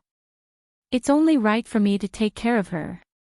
Uncle Fu cursed silently in his heart, what a prideful guy. Chu Ho woke up and lay on the bed, staring at the ceiling in a daze. When he had just returned to the Gu family, he had a high fever due to his wound being infected. It was only until last night that he recovered some of his vitality. Gu Jinglian suddenly pushed the door open and walked in. Chu Ho heard the footsteps and looked up. When he saw that it was Gu Jinglian, he lay back on the bed like a corpse. Hungry? Gu Jinglian asked. Chu Ho shook his head. I don't have any appetite. He had been on anti-inflammatory drugs for the past few days and was about to vomit. He had no appetite at all. I want to eat something sour. Sour? Gu Jinglian's first reaction was, You're pregnant. Chu Ho, seeing that she did not speak, Gu Jinglian's expression suddenly became unnatural. Really? He remembered that he had met her once before. What does eating sour food have to do with pregnancy? It's not like only pregnant women want to eat sour food. Chu-ho paused and said, "Don't worry, I took birth control pills last time." Gu Jinglian did not react at first, until he suddenly realized what birth control pills were. He came back to his senses, but his eyes instantly darkened. Birth control pills. From his tone, he sounded a little unhappy. He did not notice it and hummed in acknowledgement. "Why did you take this pill?" "Of course I have to take it. It's a critical period." Chu-ho said again, "It's so troublesome to be pregnant." Gu Jinglian's expression gradually darkened when he heard this. She said that being pregnant was troublesome. She actually felt that being pregnant with his child was a troublesome matter. Gu Jinglian's eyes suddenly turned cold. Chapter 3560. What's wrong with you? Why do you look like that? Gu Jinglian's expression became even gloomier when she asked that question. This stupid woman actually dared to ask him why he looked like that. This kind of medicine can't be taken casually. His words made Chu-ho even angrier. "How dare you say that? If it weren't for you." Chu-ho paused at this point. His face was strangely red and he couldn't continue. If he hadn't acted like a beast that night, she wouldn't have needed to take this kind of medicine. Everyone knew that taking morning after pills was bad for a woman's health. For a period of time, her menstrual cycle was messed up. However, fortunately, her physical fitness was good. She didn't need to take care of herself and slowly recovered. Gu Jinglian said coldly, "You don't have to take it." "What if I'm pregnant?" Gu Jinglian said, "If I'm pregnant, I'll give birth to it." He replied almost at lightning speed. Chu-ho didn't react for a moment and was stunned. When he came back to his senses and repeated his words, Chu-ho was furious. A man is a man. It's easy to say that if I'm pregnant, I'll give birth to it. Gu Jinglian, don't you know how painful it is for a woman to give birth? Moreover, if the child is born, who will be responsible for raising it? The Gu family is so big. Can't we raise a child? In other words, even if she gave birth to a bunch of babies like a sow, Gu Jinglian could raise them with his eyes closed. Chu-ho's mind flashed with the image of her protecting a bunch of piglets like a sow. He shuddered. It was so scary. Chu-ho said coldly, "If I give birth, are you going to be responsible for breastfeeding, keeping watch at night, and changing diapers?" Gu Jinglian stopped talking. Chu-ho snorted coldly. "So, you don't have to be responsible for what you say. When the child is born, you won't be the one to suffer." "I'll take responsibility," Gu Jinglian said out of the blue. Chu-ho was stunned. "What did you say?" Gu Jinglian repeated patiently, "I'll be responsible." Chu-ho felt so awkward that he couldn't say anything. However, from his tone, it was clear that he was serious.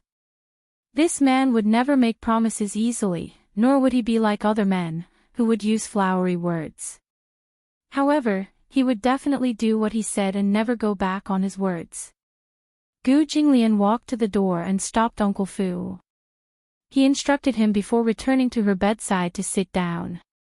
10 minutes later, Uncle Fu sent someone to buy a few jars of dark plums. Gu Jinglian took the jars, opened the lids, picked up a plum with a fork, and brought it to her lips. "Eat." It was a harsh sentence, as if he was forcing her to eat it. Chu-ho unhappily took a bite and put it into his mouth. Actually, she didn't particularly like sour food. However, she had been lying in bed with an 4 drip for the past few days. As a result, her mouth felt bitter and astringent.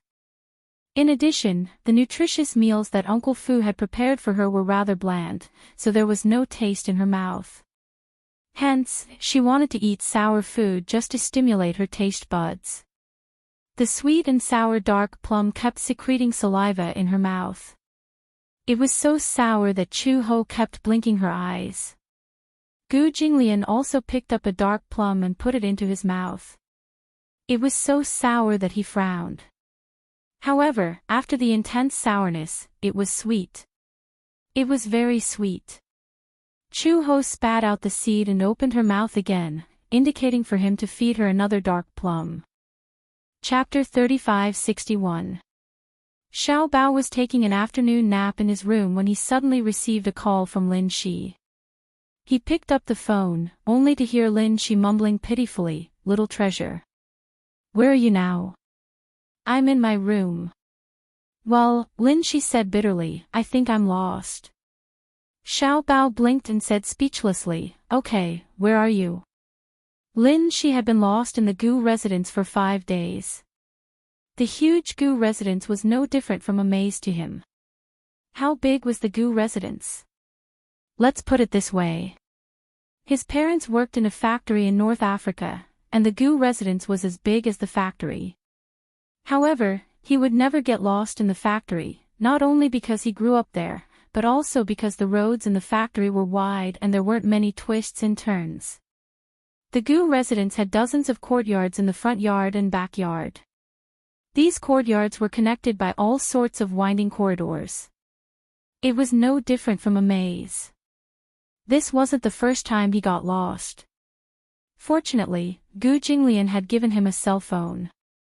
When he got lost, he could call Xiao Bao and Uncle Fu for help. Lin Shi said over the phone, I don't know where I am, but I see a rockery and a big pond. There are so many rockery and ponds. I don't know which place you're talking about. There's an ancestral hall here.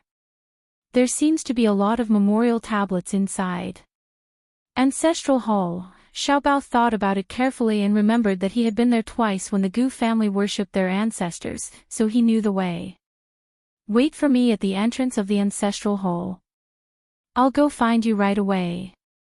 After hanging up, Xiao Bao jumped out of bed, rubbed his eyes, and ran downstairs. After passing through several courtyards, Xiao Bao finally found the ancestral hall. He saw Lin Shi standing at the entrance, looking a little embarrassed. Xiao Bao walked over and complained, "Lin Shi, why are you here? You've been here for a few days, but you still don't know the way." Lin Shi said awkwardly, "Your house is so big. I get lost every time. The main thing is, I don't remember the way, so I can't tell the direction." Xiao Bao glared at him reproachfully. Lin Shi thought that he had said something wrong and looked at him uneasily. Xiao Bao said, "What do you mean by my home?" "Lin Shi, this is your home too." When Lin Shi heard this, she realized that he was unhappy about this. Her heart warmed and she held his hand. "All right. This is our home. I was wrong. Don't be angry." Xiao Bao smiled. "Let's go." The two children walked hand in hand to the courtyard, but they heard a commotion not far away. "It's the Gong family, quickly go and inform the master." Then, Xiao Bao and Lin Shi saw Uncle Fu rushing to the main building. He was in such a hurry that he didn't even look at Xiao Bao.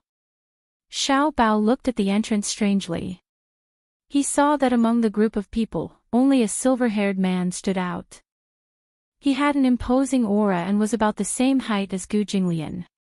He wore a snow-white military-style trench coat and a pair of white combat boots.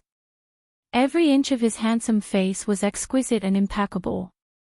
Xiao Bao's eyes widened. This man was cool and handsome. Chapter 3562. Hearing this, the man turned around and nodded slightly. He instructed a few of his men to stand guard outside the door and said coldly, "Wait for me at the door." With that said, he followed Uncle Fu to the guest room. When he passed by Xiao Bao and Lin Shi, the man looked straight ahead without looking back. His footsteps were like the wind, messing up Xiao Bao's bangs. Lin Shi was a little intimidated by his aura and asked fearfully, "Who is this man?" Xiao Bao shook his head in confusion. "I don't know either." In the guest room, Uncle Fu brewed a pot of De Hong Pao tea and poured 2 cups of tea for Gu Jinglian and Gong Jia. "Young Master Jia, what brings you here?" Gong Jia took a sip and put the tea aside. He didn't exchange too many pleasantries and went straight to the point. I heard that you just returned from North Africa a while ago. Although his voice was low, he couldn't hide his aura. Hearing this, Gu Jinglian said mildly, yes. I heard about it too. Gong Jia looked at him. The Gu Industries factory in North Africa, Werther, has been bought over by Hurricane along with the land. Since Hurricane bought it over, young Master Jia should know about it. Hearing this, Gong Jia's eyes darkened. Is this true? Gu Jinglian snorted coldly. Even in front of Gong Jia, it was hard to quell the anger in his heart.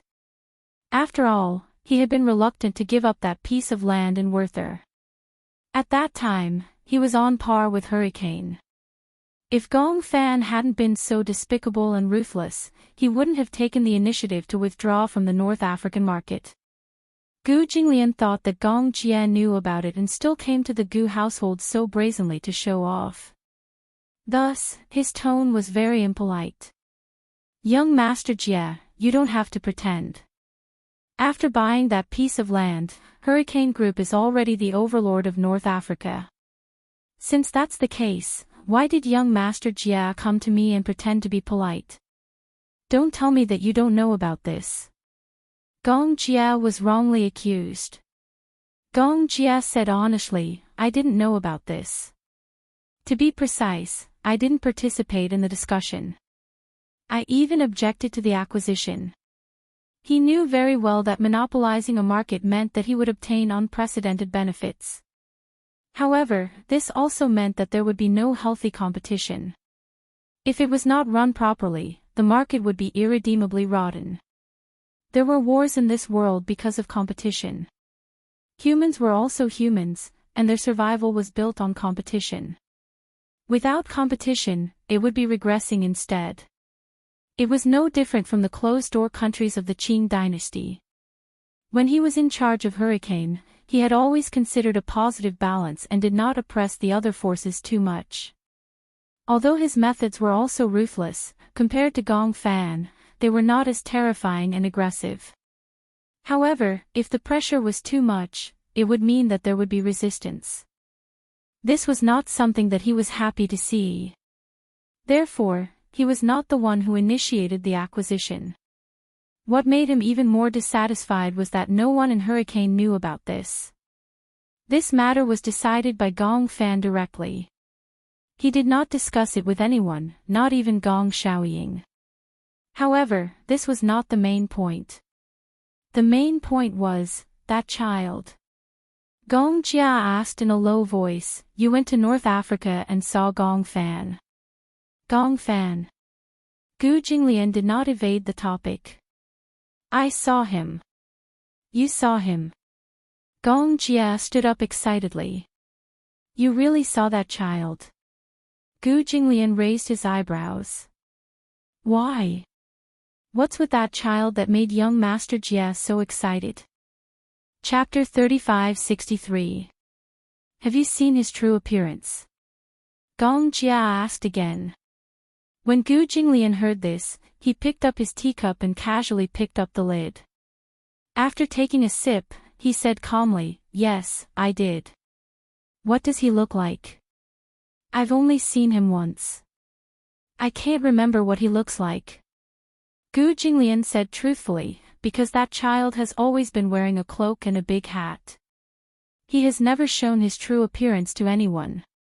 Gong Jia heard this. Indeed. He had seen Gong Fan once, but from a distance, he saw his back view as he boarded the ship. It was so familiar, but he could not see his face. He only saw that he was wearing a wide fur coat, like a big cloak, and a hat, so he could not see his true appearance. In fact, not to mention outsiders, even the people in the group had not seen his true appearance. It was said that those who had seen his true appearance had been shot to death on the spot. This was Gong Shaoying's order. Therefore, Gong Jia had always been very suspicious. What was the reason for protecting a child to the point that even if someone saw his face, they would immediately make this person disappear from this world? How unpresentable was he? He could not help but be a little suspicious. You really don't remember? Gu Jinglian said coldly, I don't know how to draw portraits, and I can't describe him roughly. But if you take out a photo to compare, I might be able to recognize him. The reason why he was so calm and composed was because of the man's not-too-tough stance. The Hurricane Group and the Gu family were not at odds with each other. It was just that such a thing had happened. The Hurricane Group had violated Gu Jinglian's interests. It would be hypocritical to say that he did not bear a grudge. Gu Jinglian was very vengeful, and Gong Jia was an arrogant master. He had never taken the Gu family seriously. However, such an arrogant man did not have as high a stance in front of Gu Jinglian as before in order to inquire about the child's whereabouts. This meant that the child was very important. And Gu Jinglian was the only person who had seen the child and was still alive. To put it bluntly, he was the only lead. When Gong Jia heard this, he immediately took out a pocket watch from his chest and opened it. There was a picture embedded in the pocket watch. He walked over and handed the pocket watch to Gu Jinglian. He asked, take a look. Is this the child? Gu Jinglian took the pocket watch. In the photo, there was an innocent child smiling at the camera. He squinted his eyes and smiled at the camera, looking pure and cute. Yun Tianyu. Indeed, he looked exactly like that child. Gong Fan was Yun Tianyu. The more he thought about it, the more terrifying it was. Gu Jinglian's lips curled into a smile. Didn't I hear that the child disappeared in an accident? It's rumored that he's already dead. Gong Jia clenched his fists. We can't come to this conclusion without seeing the corpse. Yes. If he's alive, we can't find him. If he's dead, we can't find his corpse. It's hard to say whether he's dead or not. Gu Jinglian closed the pocket watch and threw it back to Gong Jia. He asked coldly, what if I say that the child might not be dead? Gong Jia was stunned when he heard this. You mean, young Master Jia is looking for me because everyone who has seen the child is dead, including my subordinates. They all died in the child's hands. Even if it was not Gong Fan's order, these people's lives were still his. He continued, however, the Hurricane Group didn't have any disputes with the Gu family in the past, but it does now. The Hurricane Group has caused such a huge loss to the Gu family. How should we settle this debt? Chapter 3564. I don't care about the value of that piece of land. The problem is, why did that child buy that piece of land? Young Master Jia should know what he's doing. Gong Jia was silent for a long time before he returned to his seat and smiled. Young Master Gu is just worried that Hurricane will use that piece of land for experiments. When the time comes, they'll become the overlord in the future and threaten the Gu family's land. The world is bustling, and I come for benefits. The world is bustling, and I come for benefits. Young Master Jia should understand such a simple logic. Gu Jinglian had made it so clear. If Gong Jia still did not understand, then his title as Hurricane's chief commander was just an empty title. In other words, Gu Jinglian was implying that the Gu family's losses were small, but if Hurricane grew too big in the future, it would be lonely at the top. It would not be beneficial for Hurricane and the Gu family. Similarly, he also deliberately revealed that the child he saw in North Africa might be Yun Tianyu. However, Gong Jia still wanted a definite answer. He said, Hurricane will definitely compensate the Gu family for their losses. However, before that, you have to give me a definite answer. Is that child called Gong Fan really Yun Tianyu? I don't know. Gu Jinglian continued, no one dares to say such a thing, but the child I saw in North Africa has the same face as the child in the photo you showed me in your pocket watch. Upon hearing this, Gong Jia was so agitated that his whole body trembled. It's Yu. The legendary son of Ghosts of Hurricane Group, that mysterious young man, is really Yu, who went missing in that accident? Gong Jia clenched his fists, not knowing if this was a good or bad news. If it's Yu, why doesn't he know how to go home? Does he not want home, daddy, mommy, and brothers and sisters? If it's not Yu, why do the two children have the same face? Gu Jinglian continued, based on his appearance, the child is about 9 years old. 9 years old. Gong Jia grasped another piece of information. 9 years old. When Yu went missing, she was 8 years old. It had been more than a year since she went missing. Everything seemed to match.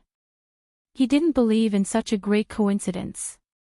Hence, he firmly believed that the mysterious youth called Gong Fan must be Yu. Gong Jia came to another conclusion.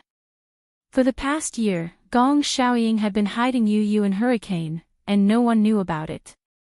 Why is Yu in his hands? What did he do to Yu this time? Yu, who had been missing for a year, had turned into Gong Fan. Why had he become so ruthless? Gong Jia could not figure this out no matter how hard he tried. But one day, he was almost 100% sure. Yu was Gong Fan. Gong Fan was Yu. When he found out, Gong Jia was extremely excited.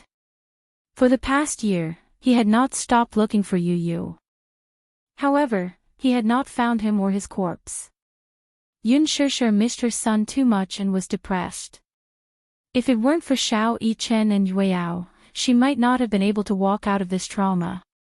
Gong Jia stood up and said to Gu Jinglian, "Young Master Gu, sorry to disturb you." He turned around and left in a hurry. Gu Jinglian watched Gong Jia's back coldly. He gently blew on the surface of his tea and took a sip. In the past, if the Gong family came looking for him and asked about this matter, Gu Jinglian would have treated it as if it had nothing to do with him and would have kept quiet. However, things were different now. Chapter 35-65. Perhaps it was because she was worried and put herself in his shoes that her heart softened a little. Gu Jinglian put down his teacup, slowly stood up, and walked upstairs. When Gong Jia heard the news, he did not immediately look for Gong Xiaoying. Since his father had deliberately hidden Yu, named him Gong Fan, and isolated him from the world, it meant that his father had other intentions. If he found his father, Gong Xiaoying might not admit it. Instead, he would be even more guarded. As such, it might be even more difficult to find Yu. The most strange thing was that if Gong Fan was really Yu, why would he be loyal to Gong Xiaoying and not want to come home? Even if Yu did not have the ability to leave Gong Xiaoying, given Yu's personality, he would not be so loyal to Gong Xiaoying. Moreover, all along, Yu had done things that went against the original intention of the Heavenly Eye plan.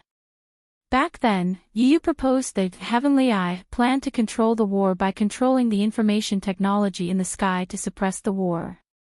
Gong Xiaoying did not agree with this idea.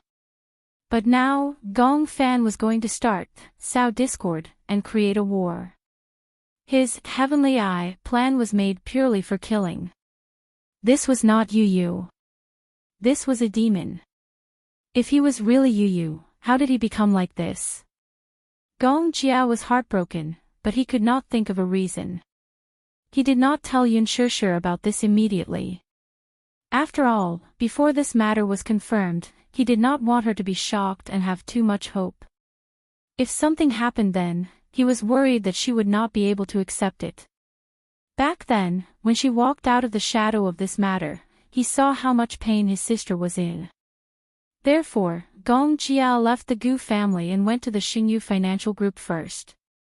Mu Yazhe was in the company. Gong Jia found his office, went in, and got straight to the point. Mu Yazhe had just finished a meeting. Jiang Shen and Lu Jinyu were also in the office. Jiang Shen was a little surprised to see Gong Jia in such a hurry. "What's wrong?" "I have something to discuss with you." "What is it?" You might still be alive. The man furrowed his brows when he heard that. I know. However, we still haven't found his whereabouts. He had never given up on searching for Yu's whereabouts.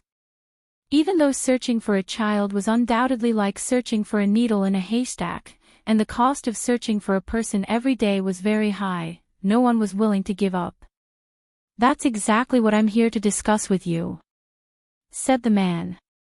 He sat down on the sofa, casually picked up the cup, and drank the tea in one gulp.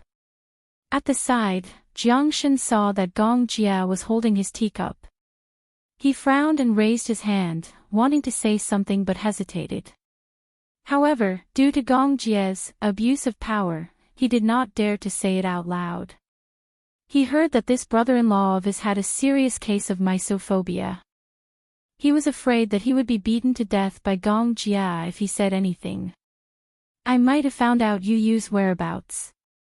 Mu Yaja heard this and reacted for a few seconds. He stood up abruptly. What did you say? Gong Fan. Gong Jia said a name. A few days ago, there was a war in North Africa. The Gu family's Werther was acquired by hurricane. I remember mentioning this to you. Okay. Mu Yaja asked again, what's the connection between these two matters? Chapter 3566. My father said that this child was left behind by him. But from what I know, it's not possible that this child is my father's direct descendant. So, you suspect that it's Yu? Yes, that's my initial suspicion. Gong Jia analyzed further. Coincidentally, I heard that after Yu went missing, this child was with the Gong family. It said that my father arranged for him to recuperate on a private island. This means that this child's health isn't good either. These characteristics are consistent with Yu's. I heard all of this from others. Mu Yaja asked again, do you have any concrete evidence? Jiang Shen and Lu Jinyu listened quietly from the side, unable to express any opinions. Gong Jia continued, Gu Jinglian just returned from North Africa. He's the only person who has seen that child and is still alive. What do you mean? The Gong family has ordered that anyone who has seen the child's face is dead. This means that my father has protected him very well. Hence, no one knows what he looks like or who he is. As Gong Jia spoke, he frowned and said, some time ago, Hurricane acquired Weyert. I heard that it was a forced acquisition. Logically speaking, given Gu Jinglian's character, he would never give up that piece of land. I'm guessing that Gong Fan must have used something to threaten him and forced him to sign the agreement. As for why he didn't kill him, I don't know either. Are you sure? It's precisely because I'm not sure that I didn't tell Shir about this immediately. I'm worried that if that child isn't Yu, it'll be another disappointment. Mu Yaja nodded as well. We have some leads on this matter. Let's keep it from him for the time being. Wait, Gong Jia suddenly stood up. Suddenly, he thought of something and his expression became serious. Mu Yaja saw that he looked nervous and didn't say anything.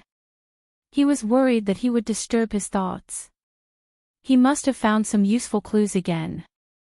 Gong Jia turned around abruptly and glared at him. He suddenly said, Lisa. Alice. What? I remember that there was a long period of time when Alice wasn't at the headquarters. After Yu went missing, there was no news of her at the headquarters. I don't know where she went. If Yu was really brought back to the Gong family by father, then he must have been injured. Plus, his body needs to be nursed back to health, so he must need someone with great medical skills to look after him at all times. Alice is a doctor. Yes, she's a medical prodigy from Hurricane. Who is Lisa? She used to work for me, but I sent her to Yu to be Yu's personal bodyguard. I haven't seen her in a long time. Mu Yaja said, if we find Alice and Lisa, we might be able to get some clues. I can't find any traces of Lisa, but Alice is in Hurricane now. If I go back and ask her, I might be able to get some information. Mu Yaja nodded. Gong Jia left the capital. He took a private jet and rushed back to Hurricane's headquarters overnight. Gong Xiaoying wasn't on the island. He found Alice. When he saw her, she was researching medicine in the laboratory. Alice was surprised to see him back. Why are you back? Gong Jia smiled and said, I wanted to have a drink with you. Why, are you busy? Chapter 3567. In the pub. When Gong Jia took out the red wine that he had kept for many years, Alice could not help but feel flattered. I see that you've been hiding these wines well. Why are you willing to take them out to drink now? Gong Jia smiled and filled her glass. Alice smiled and took a sip from the wine glass. Her mouth was filled with its mellow fragrance. You didn't come back in such a hurry just to have a drink with me, did you? Alice teased, don't tell me you came back because you missed me. Gong Jia was used to her teasing, but now, he was not in the mood to chat with her. He said bluntly, I came back to ask you something. Okay, go ahead. I'll answer whatever you ask. As Alice spoke, she sipped the rim of her glass and sized him up. Gong Jia went straight to the point. Some time ago, you disappeared for a long time. No one knows where you went.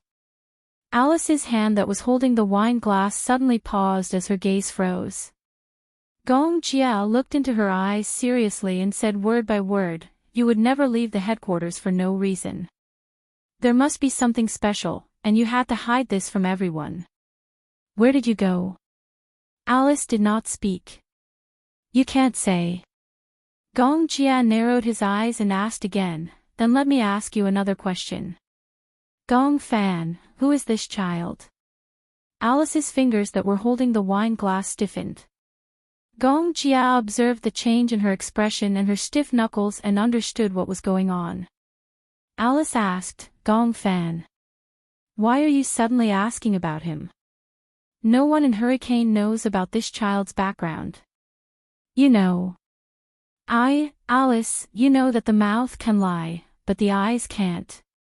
Gong Jia said expressionlessly, at this point, are you still trying to hide it from me? If I wasn't confident, I wouldn't have come looking for you. Since I've found you, I'm 90% sure that Gong Fan is Yun Tianyu, am I right? Alice suddenly stopped talking. She said with a pale face, I don't know anything. Do you really not know anything, or is it because father told you to keep it a secret? Alice was speechless. Her feelings told her that she could not lie to Gong Jia. However, her rationality reminded her that she had to keep this a secret. However, he also felt heartache. For you, and at the same time, for Gong Jia. Alice put down her wine cup and suddenly said, Gong Jia, as a friend, can I remind you to persuade your sister to return to the Gong family and acknowledge her father? Blood is thicker than water and is connected by blood. How can a biological daughter not acknowledge her father? Gong Jia narrowed his eyes, his expression a little gloomy.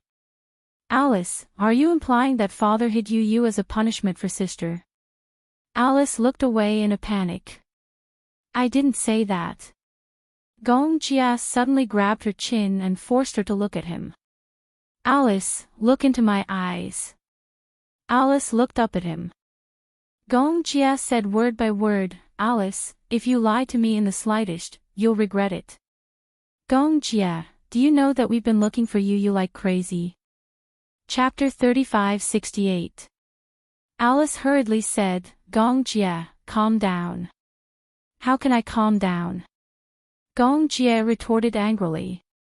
If you tell me that because my sister didn't acknowledge him, because of this matter, you hid you by your side as a punishment, that's simply unreasonable. Things aren't what you think. Alice also stood up and said agitatedly, there's no punishment or targeting. It's just that, Gong Jia stared at her. Alice, you've never been a mother before. You don't know what the pain of losing a child means. Alice stared at Gong Jia with her mouth agape. Suddenly, she felt a sharp pain in her heart. She clenched her fists and suddenly said self-deprecatingly, "I'm afraid I won't have the chance to be a mother in this lifetime. However, that doesn't mean that I can't understand how it feels to be a mother." Gong Jia was also stunned. He knew that his unintentional words had hurt her. Alice was infertile. Before she came to Hurricane, she was an ordinary doctor. In order to research a vaccine, she did not hesitate to use herself as an experimental subject. She did not expect that the experiment would fail and the virus would backfire. She was infected with the virus and was finally out of danger after a few days and nights of emergency treatment. Because of this, she was expelled from the hospital. Because of the virus, she was infertile for the rest of her life. This almost became a thorn in her heart. "I'm sorry. It's okay. It has nothing to do with you." She must have thought of the fact that she was infertile. Gong Jia did not mean that in his words. Gong Jia sighed. "Forget it. Since you don't want to say it, then forget it." He was about to leave when Alice suddenly spoke. "I'm curious. How did you suspect that Gong Fan is Yuntian Yu?" Gong Jia paused in his steps and turned around with a smile. Direct and accurate. Combining the clues, Gong Fan's identity was indeed very suspicious. Alice said, "Sit." Hearing this, Gong Jia did not say much and just sat down on a chair. Just as he sat down, Alice suddenly asked curiously, "Don't you suspect that Gong Fan is Yuntian Yu? Why didn't he go back and look for you guys? I still can't explain this matter to this day. Could it be amnesia?" Alice smiled and picked up the goblet. She drank the wine in the goblet in one gulp and finally decided to be frank. Perhaps it was the man's words that had finally touched her. The pain of losing a child, as a woman herself, she could not bear to see her flesh and blood being separated from her. Alice said, You didn't lose her memory." Hearing this, Gong Jia raised his head abruptly and glared at her. "So, you admit that Gong Fan is Yuntian Yu?" "Yes." Alice nodded frankly.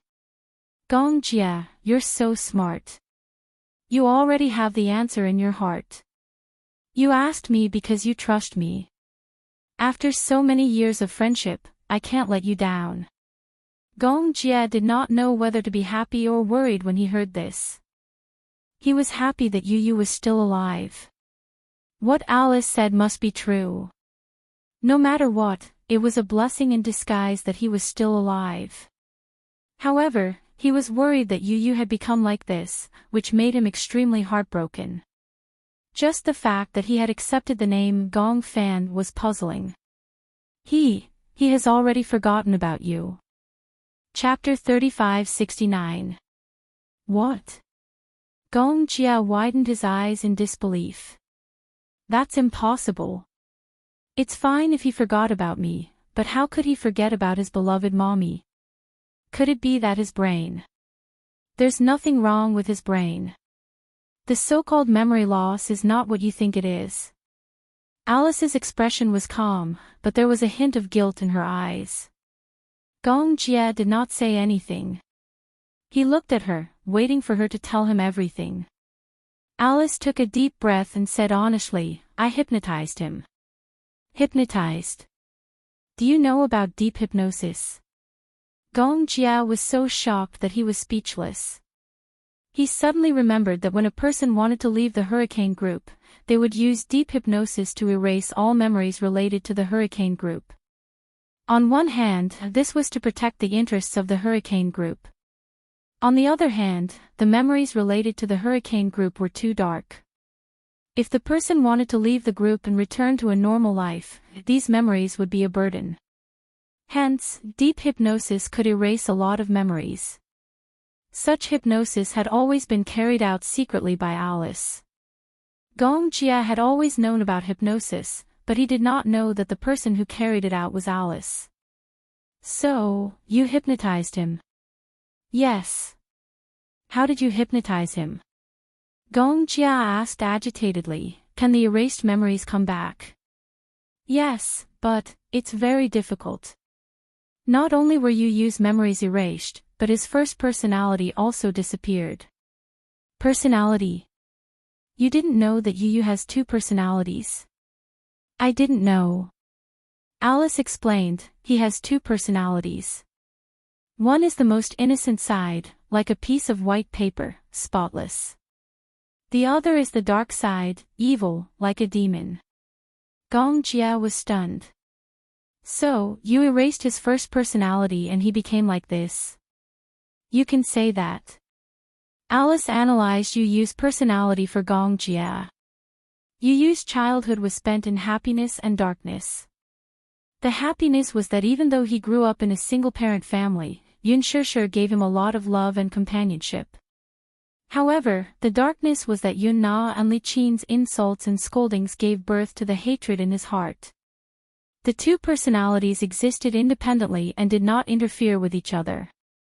Back then, when Yu dealt with Yun Na and Li Qin, the first personality did not know about it. He only vaguely knew that he seemed to have done something earth-shattering. One was innocent, the other. One was an angel, the other was a demon. Back then, when she sealed Yu's memories, her first personality was also destroyed by her second personality along with the memories. The memories, but the personality. Even if the memories were recovered, the first personality would not come back. After Yu became Gong Fan, he was completely dark. He was ruthless, black-bellied, and would do anything to achieve his goals. However, Yun Shishir was still the white moonlight in his heart. However, even Yun Shishir would not be able to awaken his first personality. There was no such thing as reviving a destroyed personality. Chapter 3570. You should be apologetic. If I didn't mention this matter, how long were you planning to hide it from me? Alice said weakly, this was your father's request. As his subordinate, I had no choice but to carry it out and keep it a secret. Now that I've told you this secret, I've already broken the rules. Gong Jia clenched his fists and trembled in anger. Why did he do that? He really could not understand. What was the meaning of Gong Xiaoying doing this? He intends to use Yu to deal with Xingyu. Deal with Xingyu. Gong Jia's eyes were filled with shock. He knew that his father hated Mu Yaja to the core, but he did not expect him to be so cruel as to use an innocent child to deal with Xingyu. When the time comes, when Yu deals with Xingyu, he'll use this as a threat to make Yun Shishir return to the Gong family. Doesn't he think that he's being cruel? Jia. Alice said calmly, do you think that with your father's status, he's in a high position and no one has ever dared to go against his words? In his mind, there are no rules about right or wrong. In his mind, he doesn't care who's right or wrong. No one can stop him from getting what he wants. He loves Yu, but in his mind, he doesn't think that it's a mistake for his grandson to return to the Gong family. However, if he doesn't use this method, he won't be able to keep anyone. Whether it's Yun Shishir or Yun Tianyu, he feels lonely, but other than power, he has no other means to get his daughter back. When love reached the depths, in a certain aspect, this love would change its form and flavor. Gong Xiaoying was wrong, but Alice understood. Gong Xiaoying was hateful, but he was also pitiful. Yu is the most pitiful one. Gong Jia said, he didn't have any choice and had his memory cruelly erased by Yu. Do you know who is the most important person in his life? Alice didn't make a sound. His mother. Gong Jia continued, he regarded Shishir as more important than his own life. Erasing his memory is even more cruel than killing him. Alice was so shocked that she almost suffocated. Indeed, ever since Yu's memory was erased, he had become a completely different person. He was a true devil. If Shishir saw this, she would be very sad. Gong Jia didn't even know how to mention it to him. I want to see him. Gong Jia suddenly said, "Let me see him." "You can't see him. Your father protected him very well because he was worried that you would bring him back." Still, even without Gong Xiaoying's interference, the current Yu may not be willing to leave with you if you want to take him away. Gong Jia smiled. "I know. Then, if I borrow you, maybe you can see him." Alice was stunned. She immediately understood what Gong Jia was referring to. "I've been investigating your recent whereabouts. You disappear for a period of time in the middle of every month. I'm guessing that you must have gone to the island during this period." Alice did not say a word. Gong Jia held her hand tightly. "Bring me to him, Alice." Chapter 3571. She looked up and said calmly, "Okay, I'll take you there. However, you need to be prepared. At least, when you board the ship, you can't reveal that you're the crown prince of the Gong family." There were still more than 10 days until the middle of the month. Gong Jia and Mu Yaja had a video call over the ocean. When Gong Jia found out about this, he said that he had confirmed that Mu Yaja was Yu and that Alice would bring him to see him in the middle of the month. Mu Yaja expressed that he wanted to go too. Gong Jia laughed. "Brother-in-law, don't joke around. You're the most dangerous person in Hurricane. You can't even get on the ship." Mu Yaja raised his eyebrows. "Okay, it's fine if I don't go. However, if Xiao Yichen goes, it shouldn't be a problem." Gong Jia immediately understood what Mu Yaja meant. He frowned and thought about it carefully. "I understand your plan. Okay, then I'll send Xiao Yichen to your place 3 days in advance." "Okay." After ending the video call, Mu Yaja stood up from the desk. After hesitating for a long time, he finally decided to mention this matter to Yun Shishir. Yun Shishir was reading a script in the bedroom.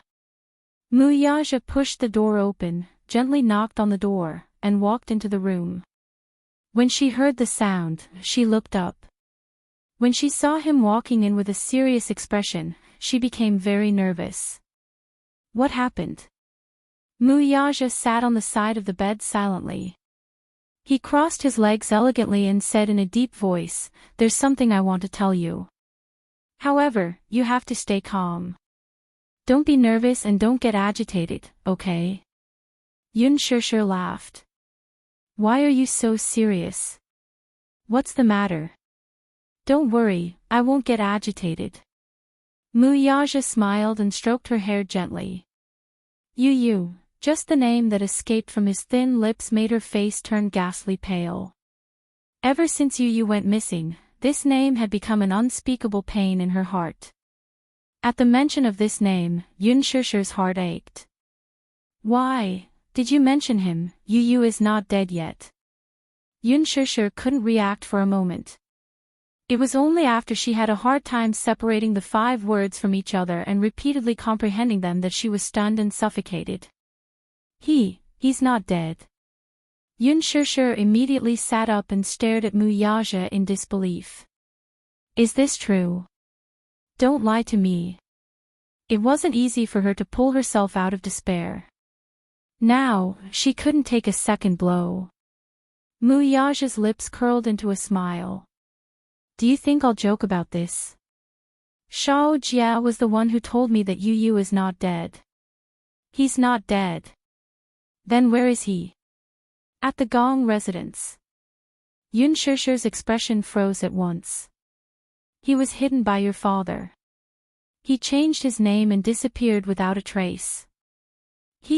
It's impossible." Yun Shishir smiled weakly. "Could you be mistaken? Yu is at the Gong residence, but it's been so long. Why hasn't he returned home? He was hypnotized and lost all his memories. He even forgot his own name." Mu Yaja continued, "He also forgot about you, forgot about me, forgot about Xiao Yichen, forgot about Yue Yao." Yun Shishir gasped and shook her head in disbelief. "I don't believe it. How could he have lost his memories?" This was something that only appeared in movies, but it actually happened to her. It was unbelievable. Chapter 3572. Listen, Sure. I'm just letting you know about this, but you have to stay calm. Don't think too much. Leave this to me. I can handle it. But, Muyaja held her shoulders and asked seriously, do you trust me? Yun Sure looked into his eyes and was silent for a long time. Then, she suddenly said, of course. You're my husband. How can I not trust you? She hugged him tightly. She didn't know whether to be happy or worried about this news. Her eyes were a little red. She was happy that Yu was still alive. As long as he was still alive, it was a blessing in disguise. However, she was worried that she didn't know when Yu would be able to come home. Yun Sure walked into the baby's room. Yueyao was lying in the crib, fast asleep. There was a small night light above the crib. It was soft but not glaring. It shone on Yueyao's tender little face, which was as tender as white jade. Yueyao would be 2 years old in a few months' time. She wondered if Yu would be able to come home on that day. Yun Sure looked at Yueyao's neck. There was a necklace around her neck. It was made by Xiao Yichen. During the accident, Xiao Yichen had been holding tightly onto the 2 purple crystals that Yu had given him. He made 2 necklaces. One was for himself, and the other was for Yueyao's neck as a memento. After Yu's accident, Xiao Yichen had matured overnight. He had transformed from his childish self into a mature big brother. Xiao Yichen dreamed of Yu. Yu said to him, when I'm not around, you have to take good care of mommy and Yueyao. He had always engraved these words in his heart. Xiao Yichen believed that Yu was definitely still alive. The telepathy between the Gemini twins told him that Yu wasn't dead, but he didn't know where he was. However, his ability was limited. He didn't know how to search, but he never gave up. Yun Sure smiled. Yueyao, I remember that the first word you learned to say was brother. You really want Yu to come back, don't you? Yuyao's eyes were tightly shut, but her pink lips were slightly curled up. She was clearly having a sweet dream. Xiao Yichen stood at the door but did not enter. Instead, he quietly leaned against the door and looked at his mother, who was squatting by the crib and talking to Yueyao with a gentle expression. He smiled. Muyaja had already told him about this.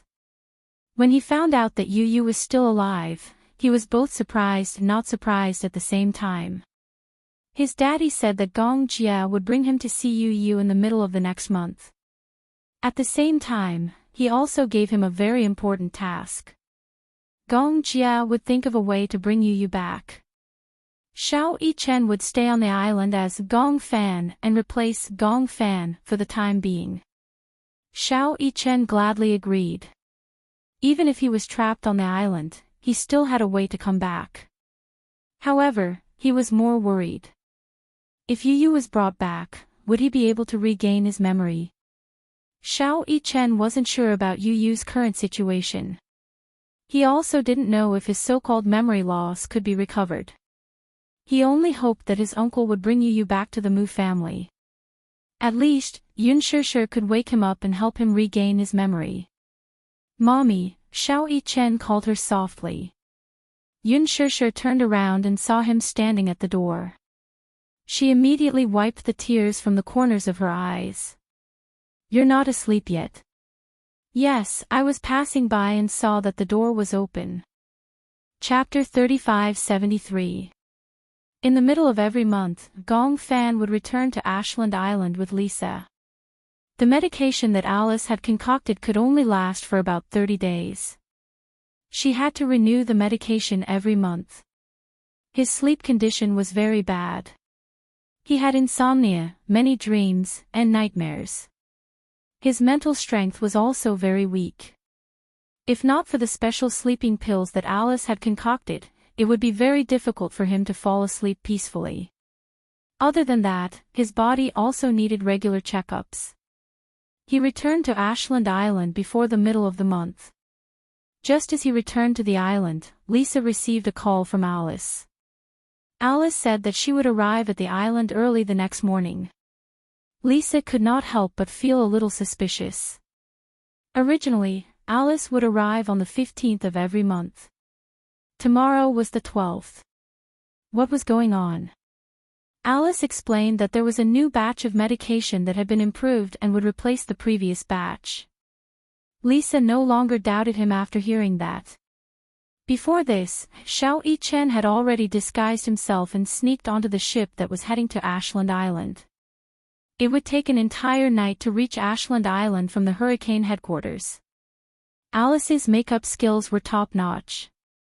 She applied makeup on Gong Jia and Xiao Yichen and easily fooled them. After all, with Alice's face, she would not be put in a difficult position. She lied and said that Gong Jia and Xiao Yichen were her assistants. Gong Jia was still all right. He used a wig to replace his original silver hair. This made it very difficult for people to recognize him. Xiao Yichen, on the other hand, was much more aggrieved. He was not considered short for his age. He was about 1.5 meters tall, which was already considered very tall. However, it was still difficult for him to disguise himself as an adult man. Hence, Alice put on a woman's wig for him. He wore a white lab coat and put on some rouge. He was already very good-looking and had the unique aura of a young man. After a little makeup, he really looked like a young woman. After spending a night on the ship, Alice instructed him to do some things. First, if there were no accidents, Xiao Yichen would have to stay on Ashland Island for a month. She would think of a way to cover for him to leave the island the next month. Gong Jia was a little worried. He was not worried that Xiao Yichen's identity would be exposed. It was just that there would be no one else on the island for a month. Other than the maids, there would not even be a playmate. Given Xiao Yichen's personality, would he be too lonely? Little Yichen, on the other hand, did not mind. Even though he might have to be separated from his parents and sister for a month, he was willing to do it in exchange for Yuyu's return, even if he had to pay a heavier price than this. The ship docked at the harbor. Lisa stood at the harbor to welcome them. However, when she saw Gong Jia and Xiao Yichen behind Alice, her eyes suddenly flashed fiercely. She frowned slightly, obviously sensing that something was amiss. After a moment of surprise, she did not show any suspicion. She only said in a cold tone, "Alice, you're here." In the hurricane headquarters, there was no distinction of seniority. Hence, Lisa had always called Alice by her name. Alice smiled at her. "Is he awake?" "Yes, he's awake. He's reading in the study," Lisa said. Her tone was calm and emotionless, like an emotionless machine. Xiao Yichen could not help but look at her again. Chapter 3574. However, Xiao Yichen could only lament and didn't reveal his emotions. He followed closely behind Alice, lowered his head, and quietly walked into the castle. Would he be able to see Yuyu soon? Xiao Yichen suddenly felt extremely excited. When he thought of this, he couldn't help but feel uneasy. He didn't know how Yuyu had changed after not seeing Yuyu for more than a year. Had he grown taller? Was he still as skinny as before? Would he recognize him when they met? Xiao Yichen clenched his fists tightly, only to feel his palms full of cold sweat. The castle was huge. As Lisa led them all the way, Xiao Yichen only felt that there were endless stairs and endless corridors. Finally, after walking for a very long time, Lisa stopped in front of a door and said in a deep voice, "Young master is in his room. You can go in directly." Alice pushed open the door and walked in naturally. Gong Jia followed closely behind. Just as Xiao Yichen was about to step in, he inexplicably felt Lisa's gaze on him, as if she was secretly examining him. He followed her gaze and sized her up, only to see that she was coldly sizing him up. That gaze, which seemed to be able to see through his entire body, made Xiao Yichen's heart jolt violently. He had an inexplicable suspicion that Lisa might have recognized him. Lisa quickly turned her gaze away and looked out the window, as if the gaze she gave him just now was just a casual glance. Xiao Yichen didn't take it to heart. He entered the room and locked the door from the inside. Alice walked into the bedroom and saw the back of a young man lying quietly on the big bed. He lay quietly on the bed with his eyes closed, as if he was still asleep. However, Gong Jia and Xiao Yichen, who were standing behind her, couldn't calm down. Especially when he saw the young man's extremely familiar yet pale face, Gong Jia's breathing suddenly became erratic. He walked excitedly to the bed and squatted beside it until he recognized that the child in front of him was really Yu Yu. Yu Yu, who had disappeared without a trace for more than a year, suddenly felt a burning sensation in his chest. It really was Yu Yu. Xiao Yichen was so excited that his entire body trembled. This voice had only appeared in his dreams for more than a year. Now that he finally saw it in real life, he couldn't even tell if this was reality or a dream. Gong Jia couldn't help but reach out and cup Yu Yu's little face. However, the moment he touched his face, the young man on the bed suddenly woke up. He suddenly opened his cold eyes, and his pupils contracted. When he recognized the unfamiliar man in front of him, he sat up in shock and coldly swatted his hand away. There was a loud smack. He swatted Gong Jia's hand away expressionlessly and asked coldly, "Who are you?" Gong Jia was about to step forward when Alice immediately stopped him. She said to Yu Yu, "Young master, these two are the assistants I brought over. He was taking your temperature just now." The young man frowned but didn't say anything. He only glanced at Gong Jia and Xiao Yichen cautiously.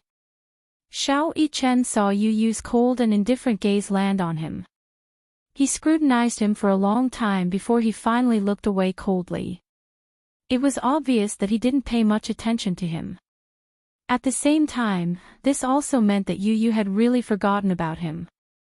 Perhaps he didn't feel anything when he was asleep, but when he woke up, Xiao Yichen suddenly realized that Yu Yu had really changed.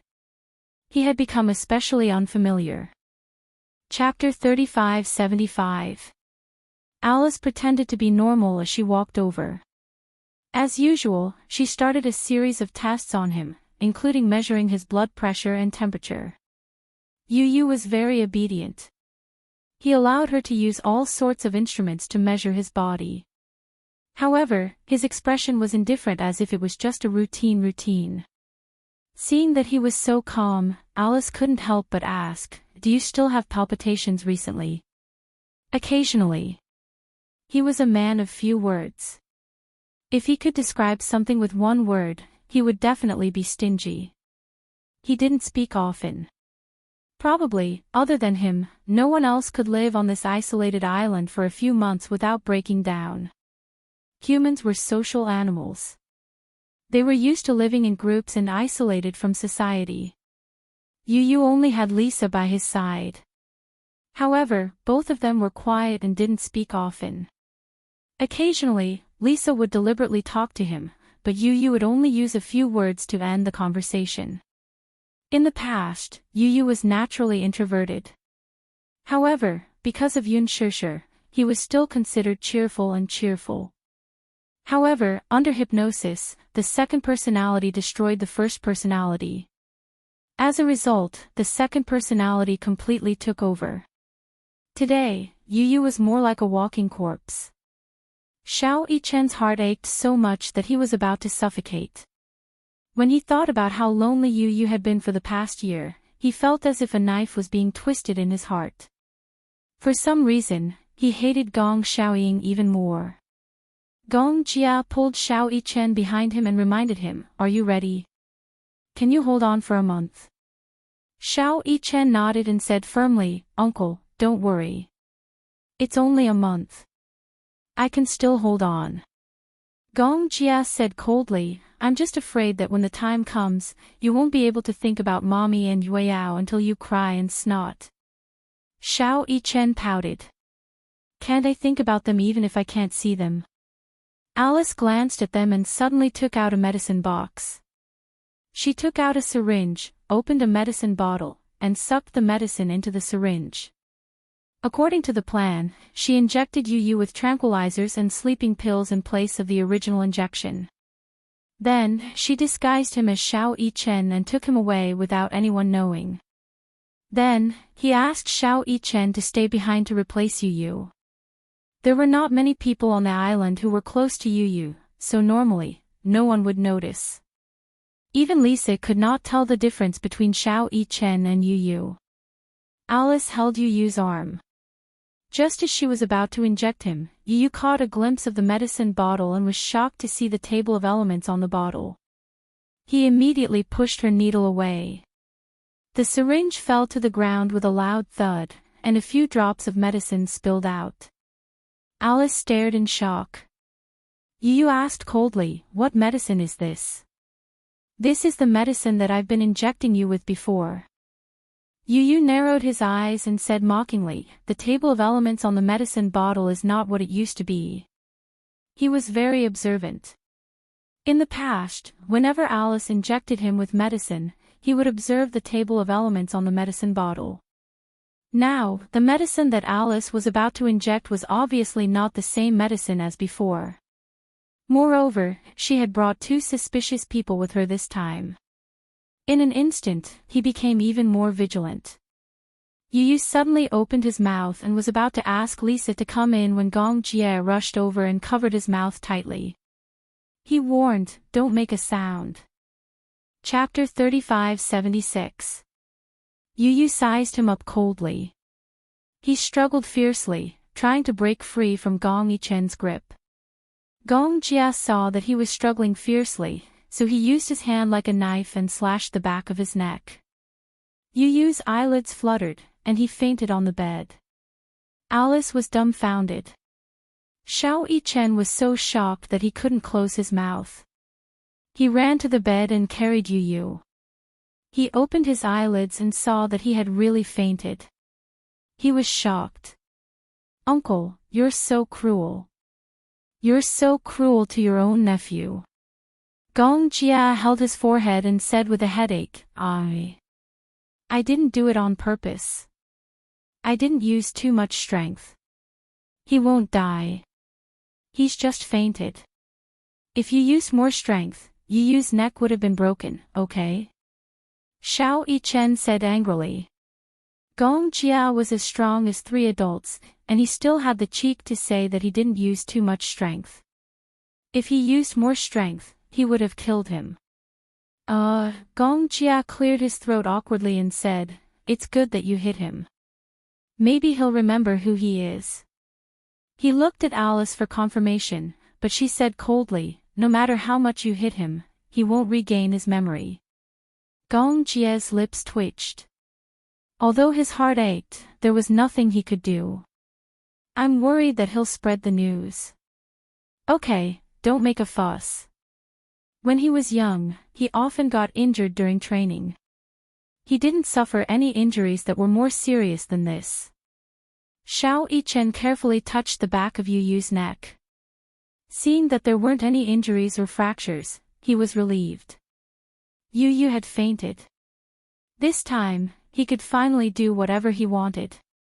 Little Yichen hugged him tightly as if he had found his lost treasure. His eyes reddened uncontrollably.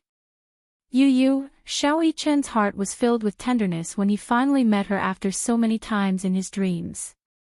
No matter what, he had to bring Yu home. He never belonged to Hurricane. He belonged to the Mu family. He had a father, a mother, a brother, and a sister who loved him. He shouldn't be Gong Fan. He shouldn't be such a cold-blooded, demon-like war machine. Alice walked over and helped Yu lie flat on the bed. She helped him dress up, then took off Yu's clothes for Xiao Yichen to change into, while Xiao Yichen put on Yu's clothes. After more than a year, Yu had also developed a little and grown taller. However, compared to Xiao Yichen, he was still very skinny. The clothes on his body looked very empty. After putting the wig on his head, the job was finally done. Xiao Yichen, on the other hand, disguised himself as Gong Fan and lay on the bed. Based on his appearance alone, no one would be able to tell that he was a fake. Gong Jia frowned and said with disdain, "Can't you act more realistically?" "How?" "Make your expression cold and your gaze fierce." Xiao Yichen immediately put on a straight face. However, Gong Jia was used to seeing his warm smile. Now that he suddenly imitated Yu Yu's expression and put on a cold face, Gong Jia couldn't get used to it. Alice said, "There aren't many people on this island, so you don't have to force yourself. However, you can't give yourself away when you're facing Lisa. She's in charge of taking care of Yu for Gong Xiaoying. If you give yourself away, it'll be hard for the news to leak. When that happens, it'll be very difficult." Chapter 3577. Xiao Yichen and Yu had been swapped. The swapped Yu was immediately taken away by Gong Jia. When they left, Gong Jia carried him on his back. Lisa stood at the door and saw Gong Jia carrying Yu. The guy on his shoulder had obviously fainted. She asked symbolically, "What's wrong with him?" "Blood sickness." He had fainted. Lisa didn't probe further with such a careless explanation. She obviously didn't suspect anything either. As an assistant, how could he faint from blood sickness for no reason? That didn't make sense. She let him go easily. Gong Jia couldn't help but feel that something was amiss. He turned around and looked deeply at Alice, only to see her enter the room with a cold expression and close the door. He had a feeling that she knew about this matter. Gong Jia asked Alice, "Have you communicated with Lisa about this?" "No. But I have a feeling that she knows." Gong Jia lowered his voice and said, "I swapped Yu." Alice furrowed her brows and turned around to take a look.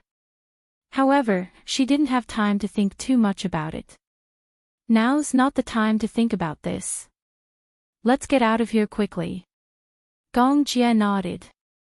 After Gong Jia and Alice left with Yu, Lisa entered the room. Xiao Yichen was initially at a loss. When he saw her enter, he frowned and pretended to be asleep on the bed. He wanted to bluff his way out of this. Lisa walked to the bedside and saw Xiao Yichen lying on the bed quietly asleep. She smirked mockingly and kicked him. Xiao Yichen sat up in shock and said angrily, "Why did you kick me? They're gone. You don't have to pretend anymore." "Pretend?" Xiao Yichen's heart skipped a beat, but he refused to admit it. "What do you mean pretend? I don't know what you're talking about." "You can understand." Lisa paused and said, "Mu Yichen." When Xiao Yichen heard this, he abruptly turned his head and stared intently at her. He couldn't believe that Lisa could recognize him so easily. After all, he and Yu looked exactly the same. At first, even Mu Yaja couldn't tell them apart. Only Yun Shishir could recognize them at first glance. How could Lisa tell at a glance that he wasn't Yu? She could even tell that he was pretending to be asleep. What a sharp gaze. Lisa pursed her lips coldly, apparently knowing what he was thinking. She said coldly, "I recognized you the moment you got off the boat." Usually, Alice would only come alone. She was not allowed to bring anyone with her. However, today, two strangers had appeared. Even though Gong Jia and Xiao Yichen were in disguise and no one could recognize them, it didn't mean that she wasn't observant. She used to be Gong Jia's maid, so how could she not recognize him? Xiao Yichen had the same face as Yu, so how could she not recognize him? No matter how he disguised himself, it was difficult to change his facial features. She knew very well that they were here to take Yu away. However, she turned a blind eye and did not stop them. With her ability, she was fully capable of stopping them. However, she didn't. Xiao Yichen's heart skipped a beat. He was so nervous that he broke out in a cold sweat. He was worried that Lisa would ignore Yu if she knew about this. Lisa smiled and said, "Don't worry, I'll just pretend that I don't know about this. From now on, you're Gong fan. As long as you play your role well and don't let anyone recognize you, I won't make things difficult for you." Chapter 3578. Why did she do that? Her job was to protect Yu, but in reality, she was a spy that Gong Xiaoying had placed around him to keep an eye on him. This was her job, but she didn't fulfill it. She even let Yu go on purpose. Why did she do that? There's no reason. Lisa couldn't be bothered to explain further. I'm guessing that Alice will report to Gong Xiaoying that you're unwell. You don't have to go anywhere except here. You just have to stay here quietly. Remember, don't talk too much. After she finished speaking, she turned around and left the room swiftly. Xiao Yichen leaned against the headboard in a daze. For a moment, his mind was in a mess. When Yu woke up, he was in a high-class cabin. He sat up and realized that he was on a huge bed. Just as he sat up, he heard a man's elegant voice beside him. "You're finally awake." Before Yu could react, Gong Jia pounced on him. He hugged his head and rubbed his face. Yu, Uncle missed you so much." Yu frowned and instinctively reached out to push him away. "So disgusting, so mushy," Yu said coldly, "let go of me." However, Gong Jia didn't let go of him. Instead, he cupped his face and planted a kiss on his cheek. "Get lost." Yu instinctively pushed his face away and distanced himself from him. Immediately, he reached out and rubbed the spot where Gong Jia had kissed him. His eyes were filled with disgust. Who was this man? He actually kissed him. Yu looked up angrily and glared at Gong Jia. "What are you doing?" "Kissing my biological nephew." "Biological nephew?" Yu narrowed his eyes dangerously and asked suspiciously, "Who are you?" Gong Jia said pitifully, "Yu, don't tell me you don't even recognize your biological uncle." "I'm your uncle, Gong Jia." "Gong Jia."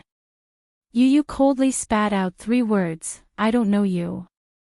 He wiped the spot where Gong Jia had kissed him. Then, he rubbed his hand on the bedsheet forcefully. Gong Jia was traumatized when he saw this. You think I'm dirty, yes. It's dirty, he admitted bluntly in a cold-blooded tone. Gong Jia was speechless. Gong Jia. He really wanted to beat him. In the past, he had never felt that this fellow deserved a beating. Gong Jia inched closer to him and asked angrily, "You really don't recognize me? Should I know you?" You Gong Jia pursed his lips and comforted him, "It's okay if you don't recognize me. Anyway, it's good that you're still alive. Your mommy knows you're still alive. She's waiting for you at home." Mommy, this word actually caused a slight ripple to appear in his ice-cold heart. Even though he quickly regained his deathly stillness, only this word caused him to become slightly absent-minded. In an unfamiliar environment, he was surprisingly calm. He asked, "Where are you taking me?" Although the Gong Jia sitting in front of him had an overbearing aura, Yu's aura was not suppressed at all. Such a thin body seemed to be brewing an extraordinary aura. It was frightening. He had really changed. Chapter 3579. Looking out of the window, Yu saw the sea. He knew that he was now traveling on the sea, which was no different from a cage on the sea. It was difficult for him to escape, and he was destined to be unable to escape from this man's control. Since he was already here, he might as well take things as they came. Yu lay down on the bed quietly and said coldly, "You don't have to watch over me. I can't escape anyway." Gong Jia widened his eyes in surprise. He was surprised by his calmness. However, he quickly smiled and stood up. Have a good rest today. You'll go home tomorrow. He left the room after he finished speaking. After the door was closed, Yu closed his eyes and fell asleep. At the same time, in the Mu residence, Yunshushu was restless. She tossed and turned in bed when she returned to her room. She could not sleep well and felt uneasy. Gong Jia sent her a message saying that he was on his way back with Yu and asked her not to worry. However, she was nervous, agitated, and uneasy. She was worried about Yu, but she was even more worried about Xiao Yichen. Would he be lonely on the island alone? Initially, she did not agree to this plan no matter what.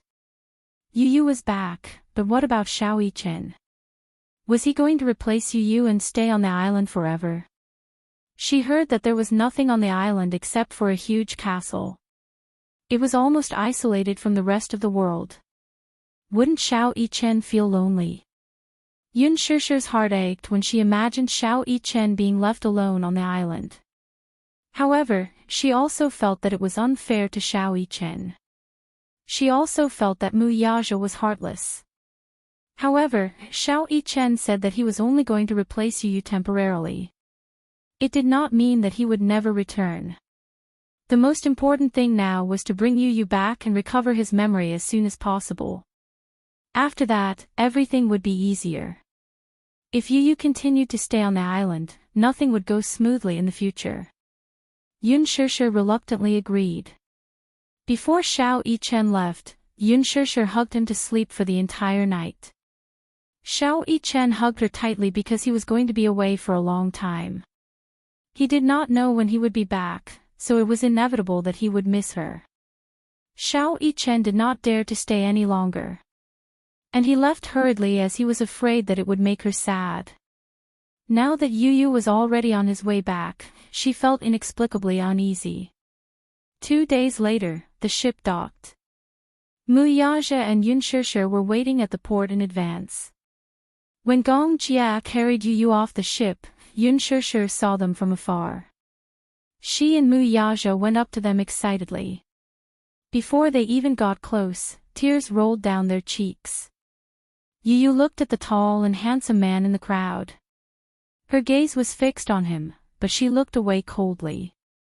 However, when his gaze fell on Yunshushu and he saw her red eyes looking at him with anticipation, he did not know why his heart started to beat erratically.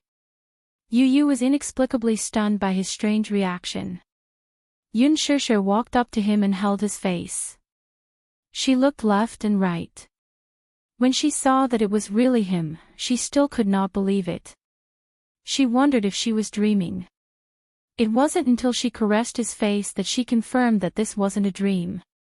Chapter 3580. Yu frowned and said coldly, "You've got the wrong person." Yunshushu's expression froze. Mu Yaja also frowned slightly and exchanged glances with Gong Jia. Gong Jia immediately said, "He doesn't remember anything. His memories have been sealed by hypnosis."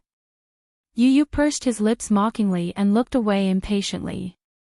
To him, the so-called memory loss that Gong Jia mentioned was ridiculous. Memory loss. How could he have lost his memory? Who were these people, and why were they saying such strange things? In fact, it could only prove that Alice's hypnosis was too successful. The fake memories that she had created had already infiltrated Yu's mind. The memories that she had fabricated made Yu really believe that he had grown up in the Gong family and that he was Gong Fan and not Yu. Hence, to him, what Gong Jia had said was a complete lie. He would not fall for it so easily. Yunshushu was at a loss. The child standing in front of her had the same face as Yu. Whether it was his exquisite eyes or his handsome features, they were all so familiar. In the past year, he had not appeared in her dreams countless times, but he was out of her reach. However, now that the living Yu had really returned, he was so unfamiliar. The Yu who used to pester her and call her, "dearest mommy," seemed like he would never return. Yun Shusher's heart was filled with disappointment. She was extremely upset as tears fell one after another onto his shoulders. She was heartbroken. Yu saw her tears and felt annoyed. He turned his face away and did not look at her. To him, whether it was Yun Shusher, Gong Jia or Mu Yaja, they were all complete strangers. It did not matter. Yun Shusher said with difficulty, Yu, do you really not recognize me? I've said it before. Yu finally could not take it anymore. He waved her hand away and said coldly, I've said it before. I'm not Yu. You've got the wrong person. Don't call me that again. These words were undoubtedly heart-wrenching. Yun Shusher's heart ached as if it was being cut by a knife. She clenched her fists and held back her tears. At the side, Mu Yaja held her shoulders tightly and comforted her, don't rush. Take it slow. Okay, Yun Shusher asked carefully. Yu looked at her coldly and did not say anything, as if he was looking at a stranger. However, Yun Shusher did not back away. Instead, she reached out and hugged him. His body was cold. His skin was cold as if he was born like this. His palms were cold, not as warm as Xiao Yichen's. Yun Shusher hugged him tightly. Even though Yu had become so cold when she saw him again, she was already very glad that he was still alive. It was good that he was alive. She had thought that he would never come back. She was already very grateful that her most precious family member had been found after losing him. In the car ride back, Yun Shusher hugged Yu. Even though he was obviously resisting, she refused to let go and hugged him tighter and tighter. His body was so cold. She wanted to use her body temperature to warm him up. However, Yu was extremely uncomfortable. Seeing that he could not break free, he stopped struggling and looked out of the window without looking at her. His cold gaze made her heart palpitate. Chapter 3581. It was the third day since Yu left. Xiao Yichen spent the past 3 days on the island in agony. The nutritious meals, oatmeal, fruits, and all sorts of green vegetables, were all boiled once and tasteless. There was broccoli in every meal, and his eyes were about to turn green from eating. Xiao Yichen felt like he was about to turn into a rabbit. Every time he sat at the dining table, he felt like he was being tortured. He ate the tasteless vegetables and felt like a rabbit who had nothing left to live for, gnawing on the broccoli resentfully. The problem was that there were so many vegetables, but where was the meat? There was no meat at all. It was no wonder that Yu had become so thin after disappearing for more than a year. God, how could he not be thin? According to Alice's explanation, it was necessary to control the intake of protein due to certain drugs. But it couldn't be that there was no protein at all, right? The worst thing was that there was no rice, no rice, no rice. The most tragic thing needed to be emphasized thrice. Xiao Yichen's stomach was as big as a cow's, and he ate at least 2 bowls of rice per meal. However, there were only side dishes and no rice. Finally, after countless nutritious meals were served, Xiao Yichen's body swayed and he was on the verge of collapsing. He was so hungry that he felt dizzy. Finally, with a plop, he fell head first into the plate of rice. Meat, Xiao Yichen had a dream. He felt like he was looking at a huge piece of steak that had arms and legs and was running in front of him. As soon as he saw the meat, his eyes turned red. Drooling, he chased after them madly. Just as he was about to grab the meat, Lisa slapped him and woke him up. When Xiao Yichen woke up, he realized that he was in Lisa's arms. He didn't know when, but his saliva had dripped onto her chest. Lisa's face turned green. She said coldly, "You can talk in your sleep." Xiao Yichen blinked in shock. He furrowed his brows and asked in confusion, "What did I just say?" Ro. Lisa said strangely, "It's a name." Xiao Yichen pondered for a moment and scratched his head. I dreamt of a piece of meat running in front of me. Lisa's eyes darkened. What? Did his flesh grow legs? Could his dream be any more absurd? Xiao Yichen asked, why did I faint? Lisa said coldly, low blood sugar. Low blood sugar. Xiao Yichen sobbed. I was healthy when I came here, but I've been starved to the point of hypoglycemia. Lisa rolled her eyes. Who asked you to eat so much? I haven't eaten meat in days. On the way here, because they were on the ship, the food was not very good. Originally, they thought that they would be able to eat to their heart's content, but in the end, what greeted them was green food. He was starving to the point of lovesickness. He really wanted to know how Yu had survived the past year. If he doesn't eat meat, won't Yu suffer from hypoglycemia? The medicine that Alice prescribed will help him replenish the effects he needs. It was rare for Lisa to speak so much. She glanced at him in disdain. Are you awake? Can you get up and walk? I'm starving to death. Xiao Yichen said pitifully, I want to eat meat. Do you eat human meat? Lisa asked. Xiao Yichen looked at her in disdain. She was so skinny from head to toe. What was there to eat? Chapter 3582. They looked like two small steamed buns. Xiao Yichen's face suddenly flushed red. Lisa glanced at him and looked at his expression. She then followed his gaze and it landed on her chest. No matter how stupid she was, she could tell that he was staring at her chest. Lisa's face darkened. Suddenly, she released her grip on Xiao Yichen, causing him to lose his balance and fall to the ground with a loud thud. Pervert! Lisa scolded him coldly. Stepping over him, she went back to her room. Xiao Yichen sat up from the ground and rubbed his butt in pain. Feeling wronged, he said, What? It hurts. Why wasn't she gentle at all? He saw that she was very respectful and gentle to Yu.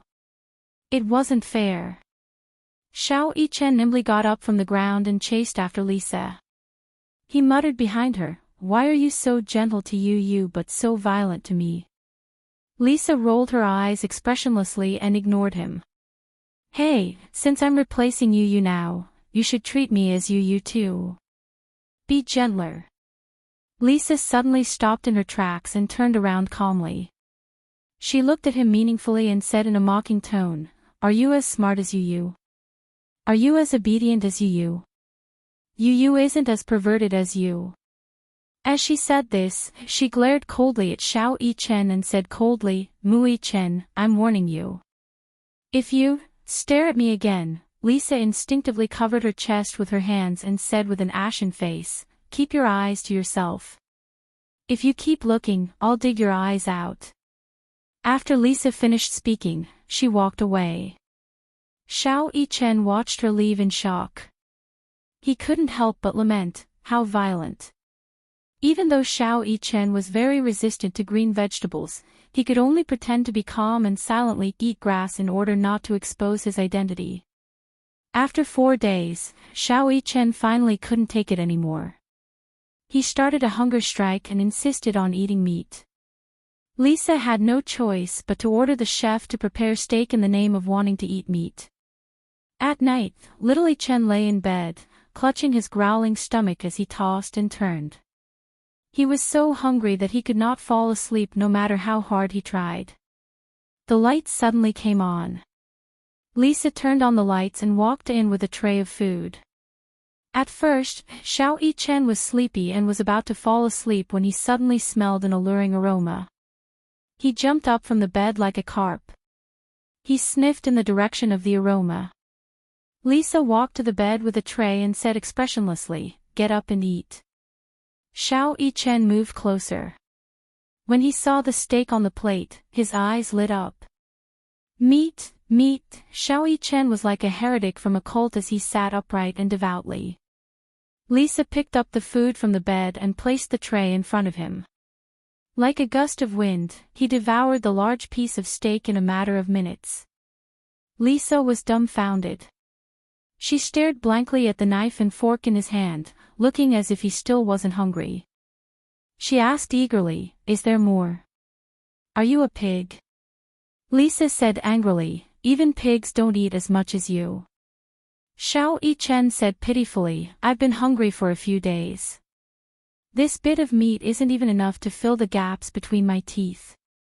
Chapter 3583. Half an hour later, Lisa walked in with another tray. Other than steak, there were cheeseburgers, ham, and sugar eggs. Lisa walked into the kitchen and told the chef, "I'm still hungry. Fry another steak for me." The chef stared at her in shock. It was as though she was a mutated monster. Yu couldn't eat meat, and the nutritious meals were all vegetarian. They couldn't eat any protein or fat, so it would be suspicious if Xiao Yichen wanted to eat meat. Hence, Lisa braced herself and said that she wanted to eat. Alas, her appetite was pitifully small and was not even 1/6 of little Yichen's. Hence, when she mentioned that she wanted to have another serving of steak, the chefs looked at her as if they had seen a ghost. "Last meal. There's no more," Lisa warned. Xiao Yichen nodded like he was pounding garlic. He wolfed down the steak and digested the rest of the food. Only then did he feel a little full. He was so touched that he wanted to cry. Xiao Yichen licked the black pepper sauce on his knife and fork, still craving for more. Lisa sized him up coldly. This guy didn't look like an aristocrat at all. Instead, he looked like a starving refugee. "The way you eat isn't elegant at all. Bad review." Xiao Yichen's lips twitched. He retorted, "A full man doesn't know the suffering of a starving man. Try starving yourself. How rare. You didn't even know how to do idioms and basic arithmetic in the past. It's been a while, but you've improved." Xiao Yichen said indignantly, "Who says I don't know how to do arithmetic? Give me the questions, and I'll show you." Lisa mocked, "Do you think I'm as childish as you?" "Humph, I don't think you know how to do arithmetic either." Xiao Yichen sized her up with contempt. "Do you know how to multiply 10 by 10? Lisa looked at him with even more contempt. She asked, "What's 15 multiplied by 78 and divided by 20? Xiao Yichen was speechless. He was dumbfounded. This arithmetic problem wasn't something that could be solved with just fingers. The problem was that even though his arithmetic skills had improved, he still needed to use what Yu had taught him. He was far from being able to do mental arithmetic. "Can you do it?" 58, 5, idiot. Xiao Yichen threw himself onto the bed, feeling wronged. Lisa took the tray away and said disdainfully, "Tell me, why are you and Yu twins? Why is Yu so smart and you so stupid?" After saying that, she walked away as light as a feather. Xiao Yichen clenched his fists in anger. He glared at her back and gritted his teeth. How infuriating. He was actually despised. Sleep. Xiao Yichen lay on the bed, hugged the blanket, and closed his eyes angrily. However, Lisa's disdainful gaze kept flashing through his mind. "Idiot, idiot, idiot," the demonic voice kept repeating in his ears. Xiao Yichen couldn't take it anymore. He sat up and threw the pillow on the floor. "You're the idiot." At the Mu residence, Yun Shishir finished preparing dinner. She walked to the bedroom and gently knocked on the door. Yu. There was no response. Yun Shishir opened the bedroom door and saw Yu sitting on the bed, expressionlessly looking out the window. She said gently, "It's time for dinner." Yu didn't move. Even his breathing was so weak that it was almost inaudible. Chapter 3584. Seeing that he didn't respond, Yun Shishir walked into the room and closed the door slowly. She walked over to him quietly and squatted down in front of him. However, she saw that his eyes were as still as a pool of stagnant water. There was no sign of life. Yun Shishir's heart ached terribly. She couldn't help but lift her hand, wanting to caress his face. However, Yu narrowed his eyes and slapped her hand away in disgust. There was a loud slap. The back of her hand was slapped to the side by him. There should be a limit to your wishful thinking. Yu glanced at her coldly. Wherever his gaze landed, it was as if frost had struck. Yun Shishir could only feel that pair of cold eyes landing on her face. Every inch of her skin was about to be frozen into ice. Every time she saw his cold expression, Yun Shishir's heart felt like it was being stabbed. How did he become like this? Yun Shishir bit her lip hard as tears streamed down her face uncontrollably. Because of his heartless words, her heart was extremely broken. Why are you crying? Yu said in annoyance, you only know how to cry. Even if you want to cry, don't do it in front of me. It's an eyesore. As he said this, he stood up and walked to the floor-to-ceiling window. His voice was emotionless as he said, it's time to stop acting. Yun Shishir's heart ached as she said, Yu, I don't know why you've become like this.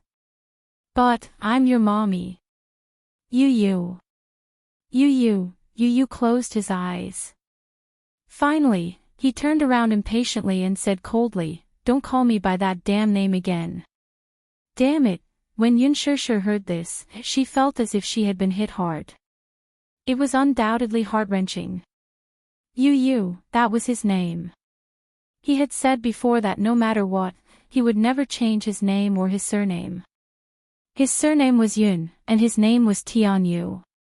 His surname was Yun, and his name was Yu. This was the name his mommy had given him, and he cherished it very much. But now, Yu was coldly saying that it was a damn name. Yun Shishir felt as if a knife was being twisted in her heart. Yaya, outside the door, a childish voice suddenly sounded. Yun Shishir looked up and saw that the door was suddenly opened from the outside. Mu Yaja was standing at the door, holding the pink little Yueyao in his arms.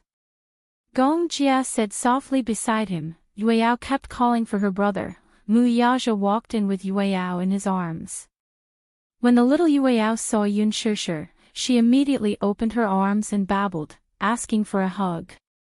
Yun Shishir took Yueyao from Mu Yaja's arms. She gently held her little hand and kissed her forehead. She said to her, yes, brother is back. Brother is back. Yueyao followed her gaze and looked at the figure by the bed. Her gaze suddenly froze. Brother. Brother, her young and tender voice was filled with childishness. It was clear and melodious like a wind chime, tinkling and extremely pleasing to the ear. Yu looked back and saw the little fellow in Yun Shishir's arms. Her skin was as white as snow, and her eyes were big and watery. Her eyelashes were long and curly. Even though she was only 2 years old, her eyebrows were already beginning to take shape. Her facial features were actually somewhat similar to his. He couldn't help but be stunned. Yueyao suddenly stretched out her little hand, raised a finger, and pointed at him. She looked up at Yun Shishir and opened her little mouth. Brother. Brother, Yun Shishir's eyes couldn't help but sting. She immediately said, yes, it's brother. It's brother, she still remembered. Chapter 3585. When Yueyao saw Yun Shishir's affirmation, she felt greatly encouraged. She was so excited that she babbled and struggled to get down. Yun Shishir squatted down and placed her on the ground. Yueyao took a step forward and suddenly lost her balance. She fell hard on the ground.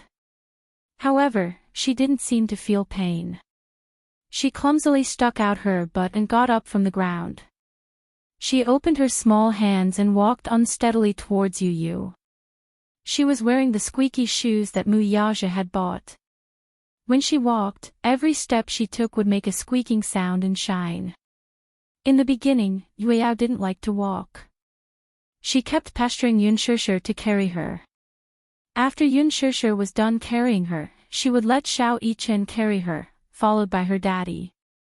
When they went out, they would always carry her in their arms. Even when she was old enough to walk, she didn't like to jump around on the ground. She was extremely quiet. Hence, Muyaja bought many pairs of such shoes. The little girl found it extremely novel.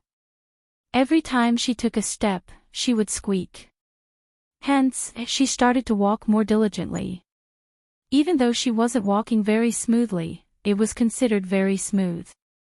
Little Yueyao walked to Yu Yu's side. Seeing that she was about to trip, she hugged Yu Yu's leg tightly and sat on the ground.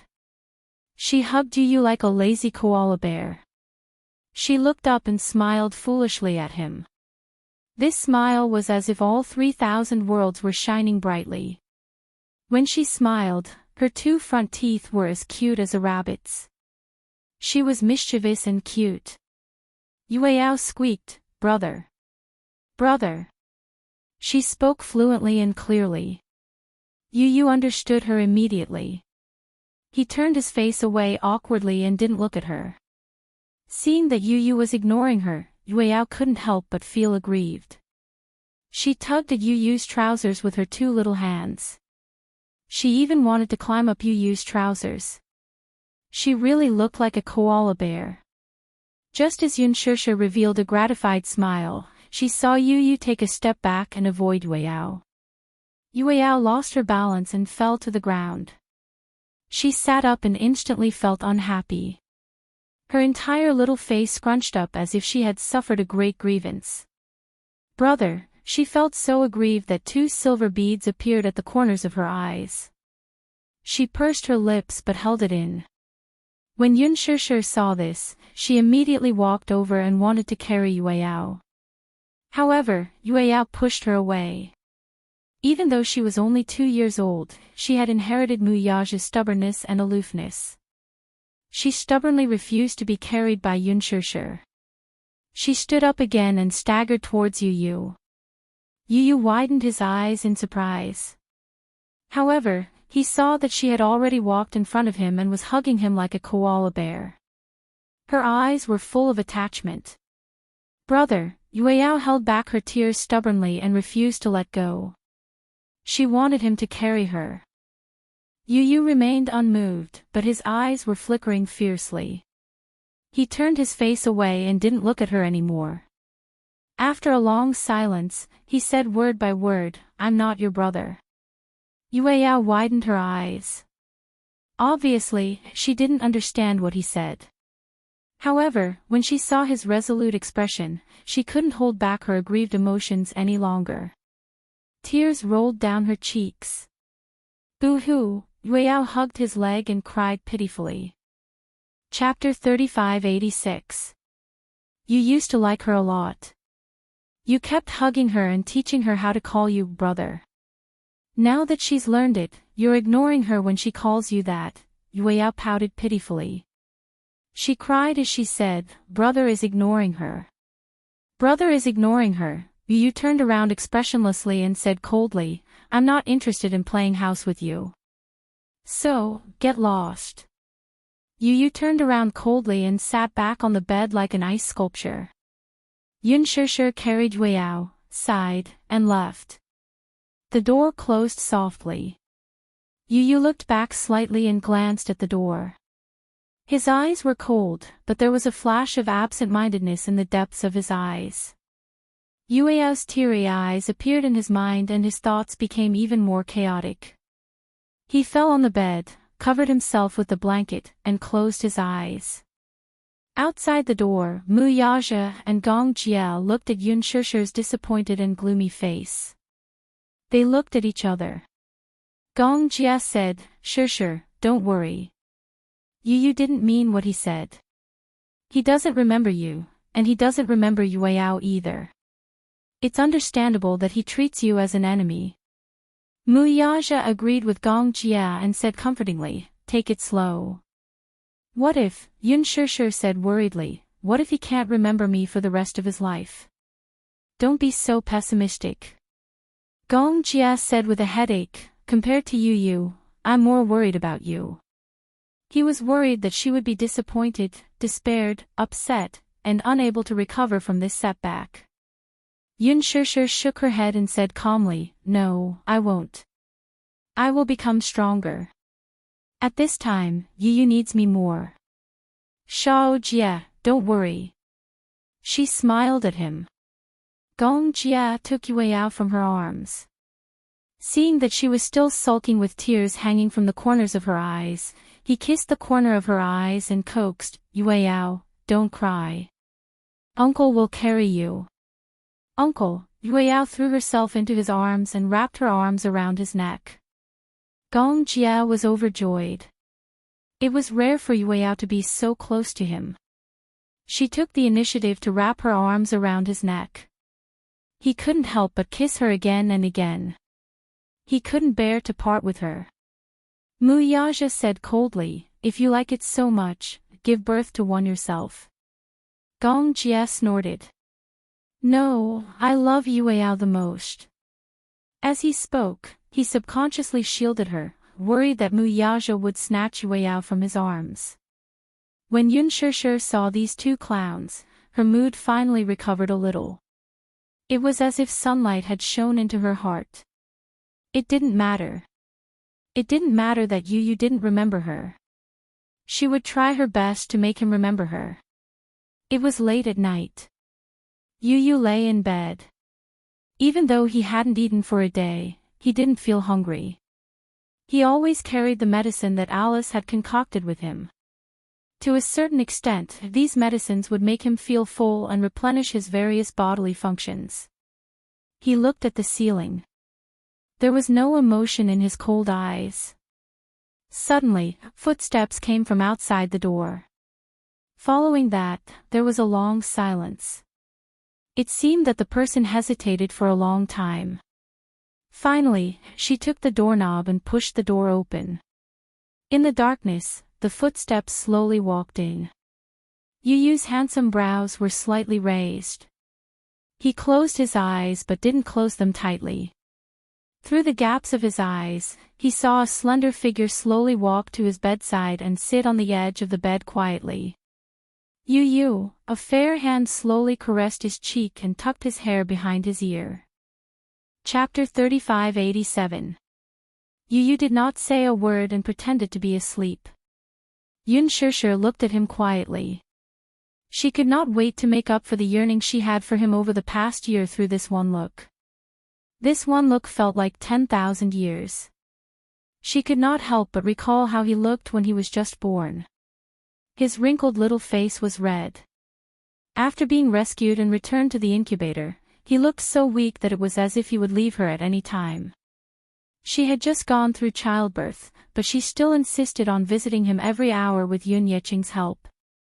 In the beginning, she was weak, but later on, she slowly regained some vitality. Her two small hands began to wave and grasp the air. Her legs also began to kick. The first time she took him out of the incubator to feed him, he was born prematurely at 8 months. He was so small that he was as light as a feather. She still remembered the first time he opened his eyes. Those jet-black eyes were like inlaid agates, filled with a lively luster. He opened his eyes and smiled at her, revealing his pink gums. The first time he said "Mommy" was inadvertently when she was busy tripping rice noodles for him. The little guy was playing with his toys when he suddenly said, "Mommy." She turned around in surprise and walked up to him. She asked him to say it again, but he only cared about his toys and smiled at her foolishly. He did not say it again. However, Yun Shishir was still so excited that she could not calm herself down. God knew how long she had been waiting for this sentence. Every time she taught him how to pronounce it, she would exaggeratedly open her mouth and he would be amused by her. Gradually, he grew up and became more mischievous. However, at this time, his body was still weak and he often had to go to the hospital. Thus, throughout the year, the empty ward had become his permanent base. She remembered one time when he was very active and rolled down from the hospital bed. She was so shocked that she rushed over and picked him up. He cried out loud in pain. He rarely cried. Even when he was injected, he was so stubborn that he did not shed a single tear. This fall, however, he cried and hugged her tightly. She coaxed him for a while before he finally stopped crying. He grabbed her clothes and quietly fell asleep. It wasn't until he was 5 years old that his physical condition gradually stabilized. She liked to take him to the park for a walk. Every time she came back at noon, he would obediently prepare lunch and wait for her to come and have lunch together. He didn't know how to cook from the very beginning. At first, when he learned how to cook, the fried rice turned into a black paste. She was so angry that she scolded him and told him not to go into the kitchen without permission. It wasn't because the food he made wasn't delicious, but she was worried that he would cut his hand with a knife at such a young age. What if he accidentally caught fire? She didn't dare imagine what would happen. However, Yu Yu's talent in cooking seemed to be innate. As time passed, the food she cooked became more and more delicious. From Chinese food, to Western food, to Japanese food, to Italian food, it was all very easy for him. She was touched, but her heart ached at the same time. Even if the Yu Yu who knew how to dote on mommy, the Yu Yu who knew how to do housework, the Yu Yu who knew how to cook, the Yu Yu who knew how to do housework, the Yu Yu who knew how to cook, and the Yu Yu who was very, very capable never came back, it's fine. Chapter 3588. Yun Shishir hugged his shoulders and her tears fell uncontrollably onto his face. Whether you remember it or not, you'll always be mommy's Yu Yu. Mommy really misses you, really, really misses you. It's mommy's fault. Mommy didn't protect you well. No matter how harsh or heartless you are, mommy won't blame you. But, don't leave mommy again. Boiling hot tears continuously dripped onto his cheeks and rolled down his cheeks endlessly. She held his face in her hands and gently kissed his forehead. Her tears fell straight onto his eyelashes, slid through his eyes, and trickled down from the corners of his eyes. Yu Yu could only feel his vision becoming blurry. Her tears seemed to flow from her eyes and into his heart. His heart tightened and convulsed inexplicably. He felt as if he was going to suffocate and turn the world upside down. Why was she crying? Don't cry. Her tears made his heart feel like it was going to explode. Why did her tears cause him to lose control of himself? Hearing her sobbing, he suddenly felt a sharp pain in his heart, as if it was going to pierce through his heart. What was going on? What exactly was going on? Yu Yu suddenly felt a sharp pain in his head. His heart was in a mess and he couldn't help but frown. When he came back to his senses, he felt Yun Shishir's body stiffen. He then realized that his arms had unknowingly wrapped around her shoulders. It was as if he had lost control and hugged her uncontrollably. Yu Yu was so shocked that he pushed her away and sat up on the bed. Although he tried to hide it, he couldn't hide the embarrassment that he was showing at this moment. Yun Shishir came back to her senses and stared at him in disbelief. Yu Yu's breathing quickened. He stared at her warily and leaned his back against the bed. He said coldly, "Are you done crying?" Yun Shishir was stunned.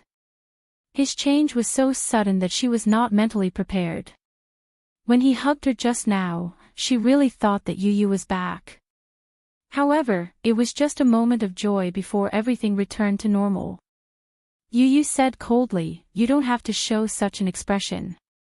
He turned his head and looked out the window, deliberately not looking at her lamenting expression. "Yu Yu, do you know why I call you Yu Yu?" Yun Shishir said, "When you were born prematurely and almost died.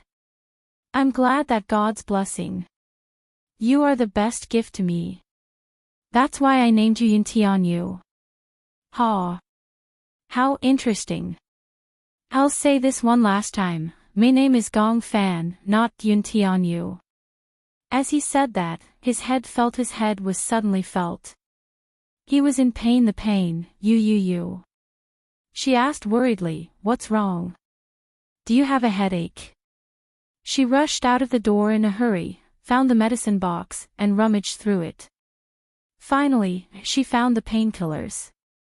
Carrying a glass of water, she walked into the room and passed it to him. This is a painkiller. Take it, and your head won't hurt anymore. Enough. You had a splitting headache and was extremely irritated. The berserk factor in his body was fermenting. He flung her hand away. Go away.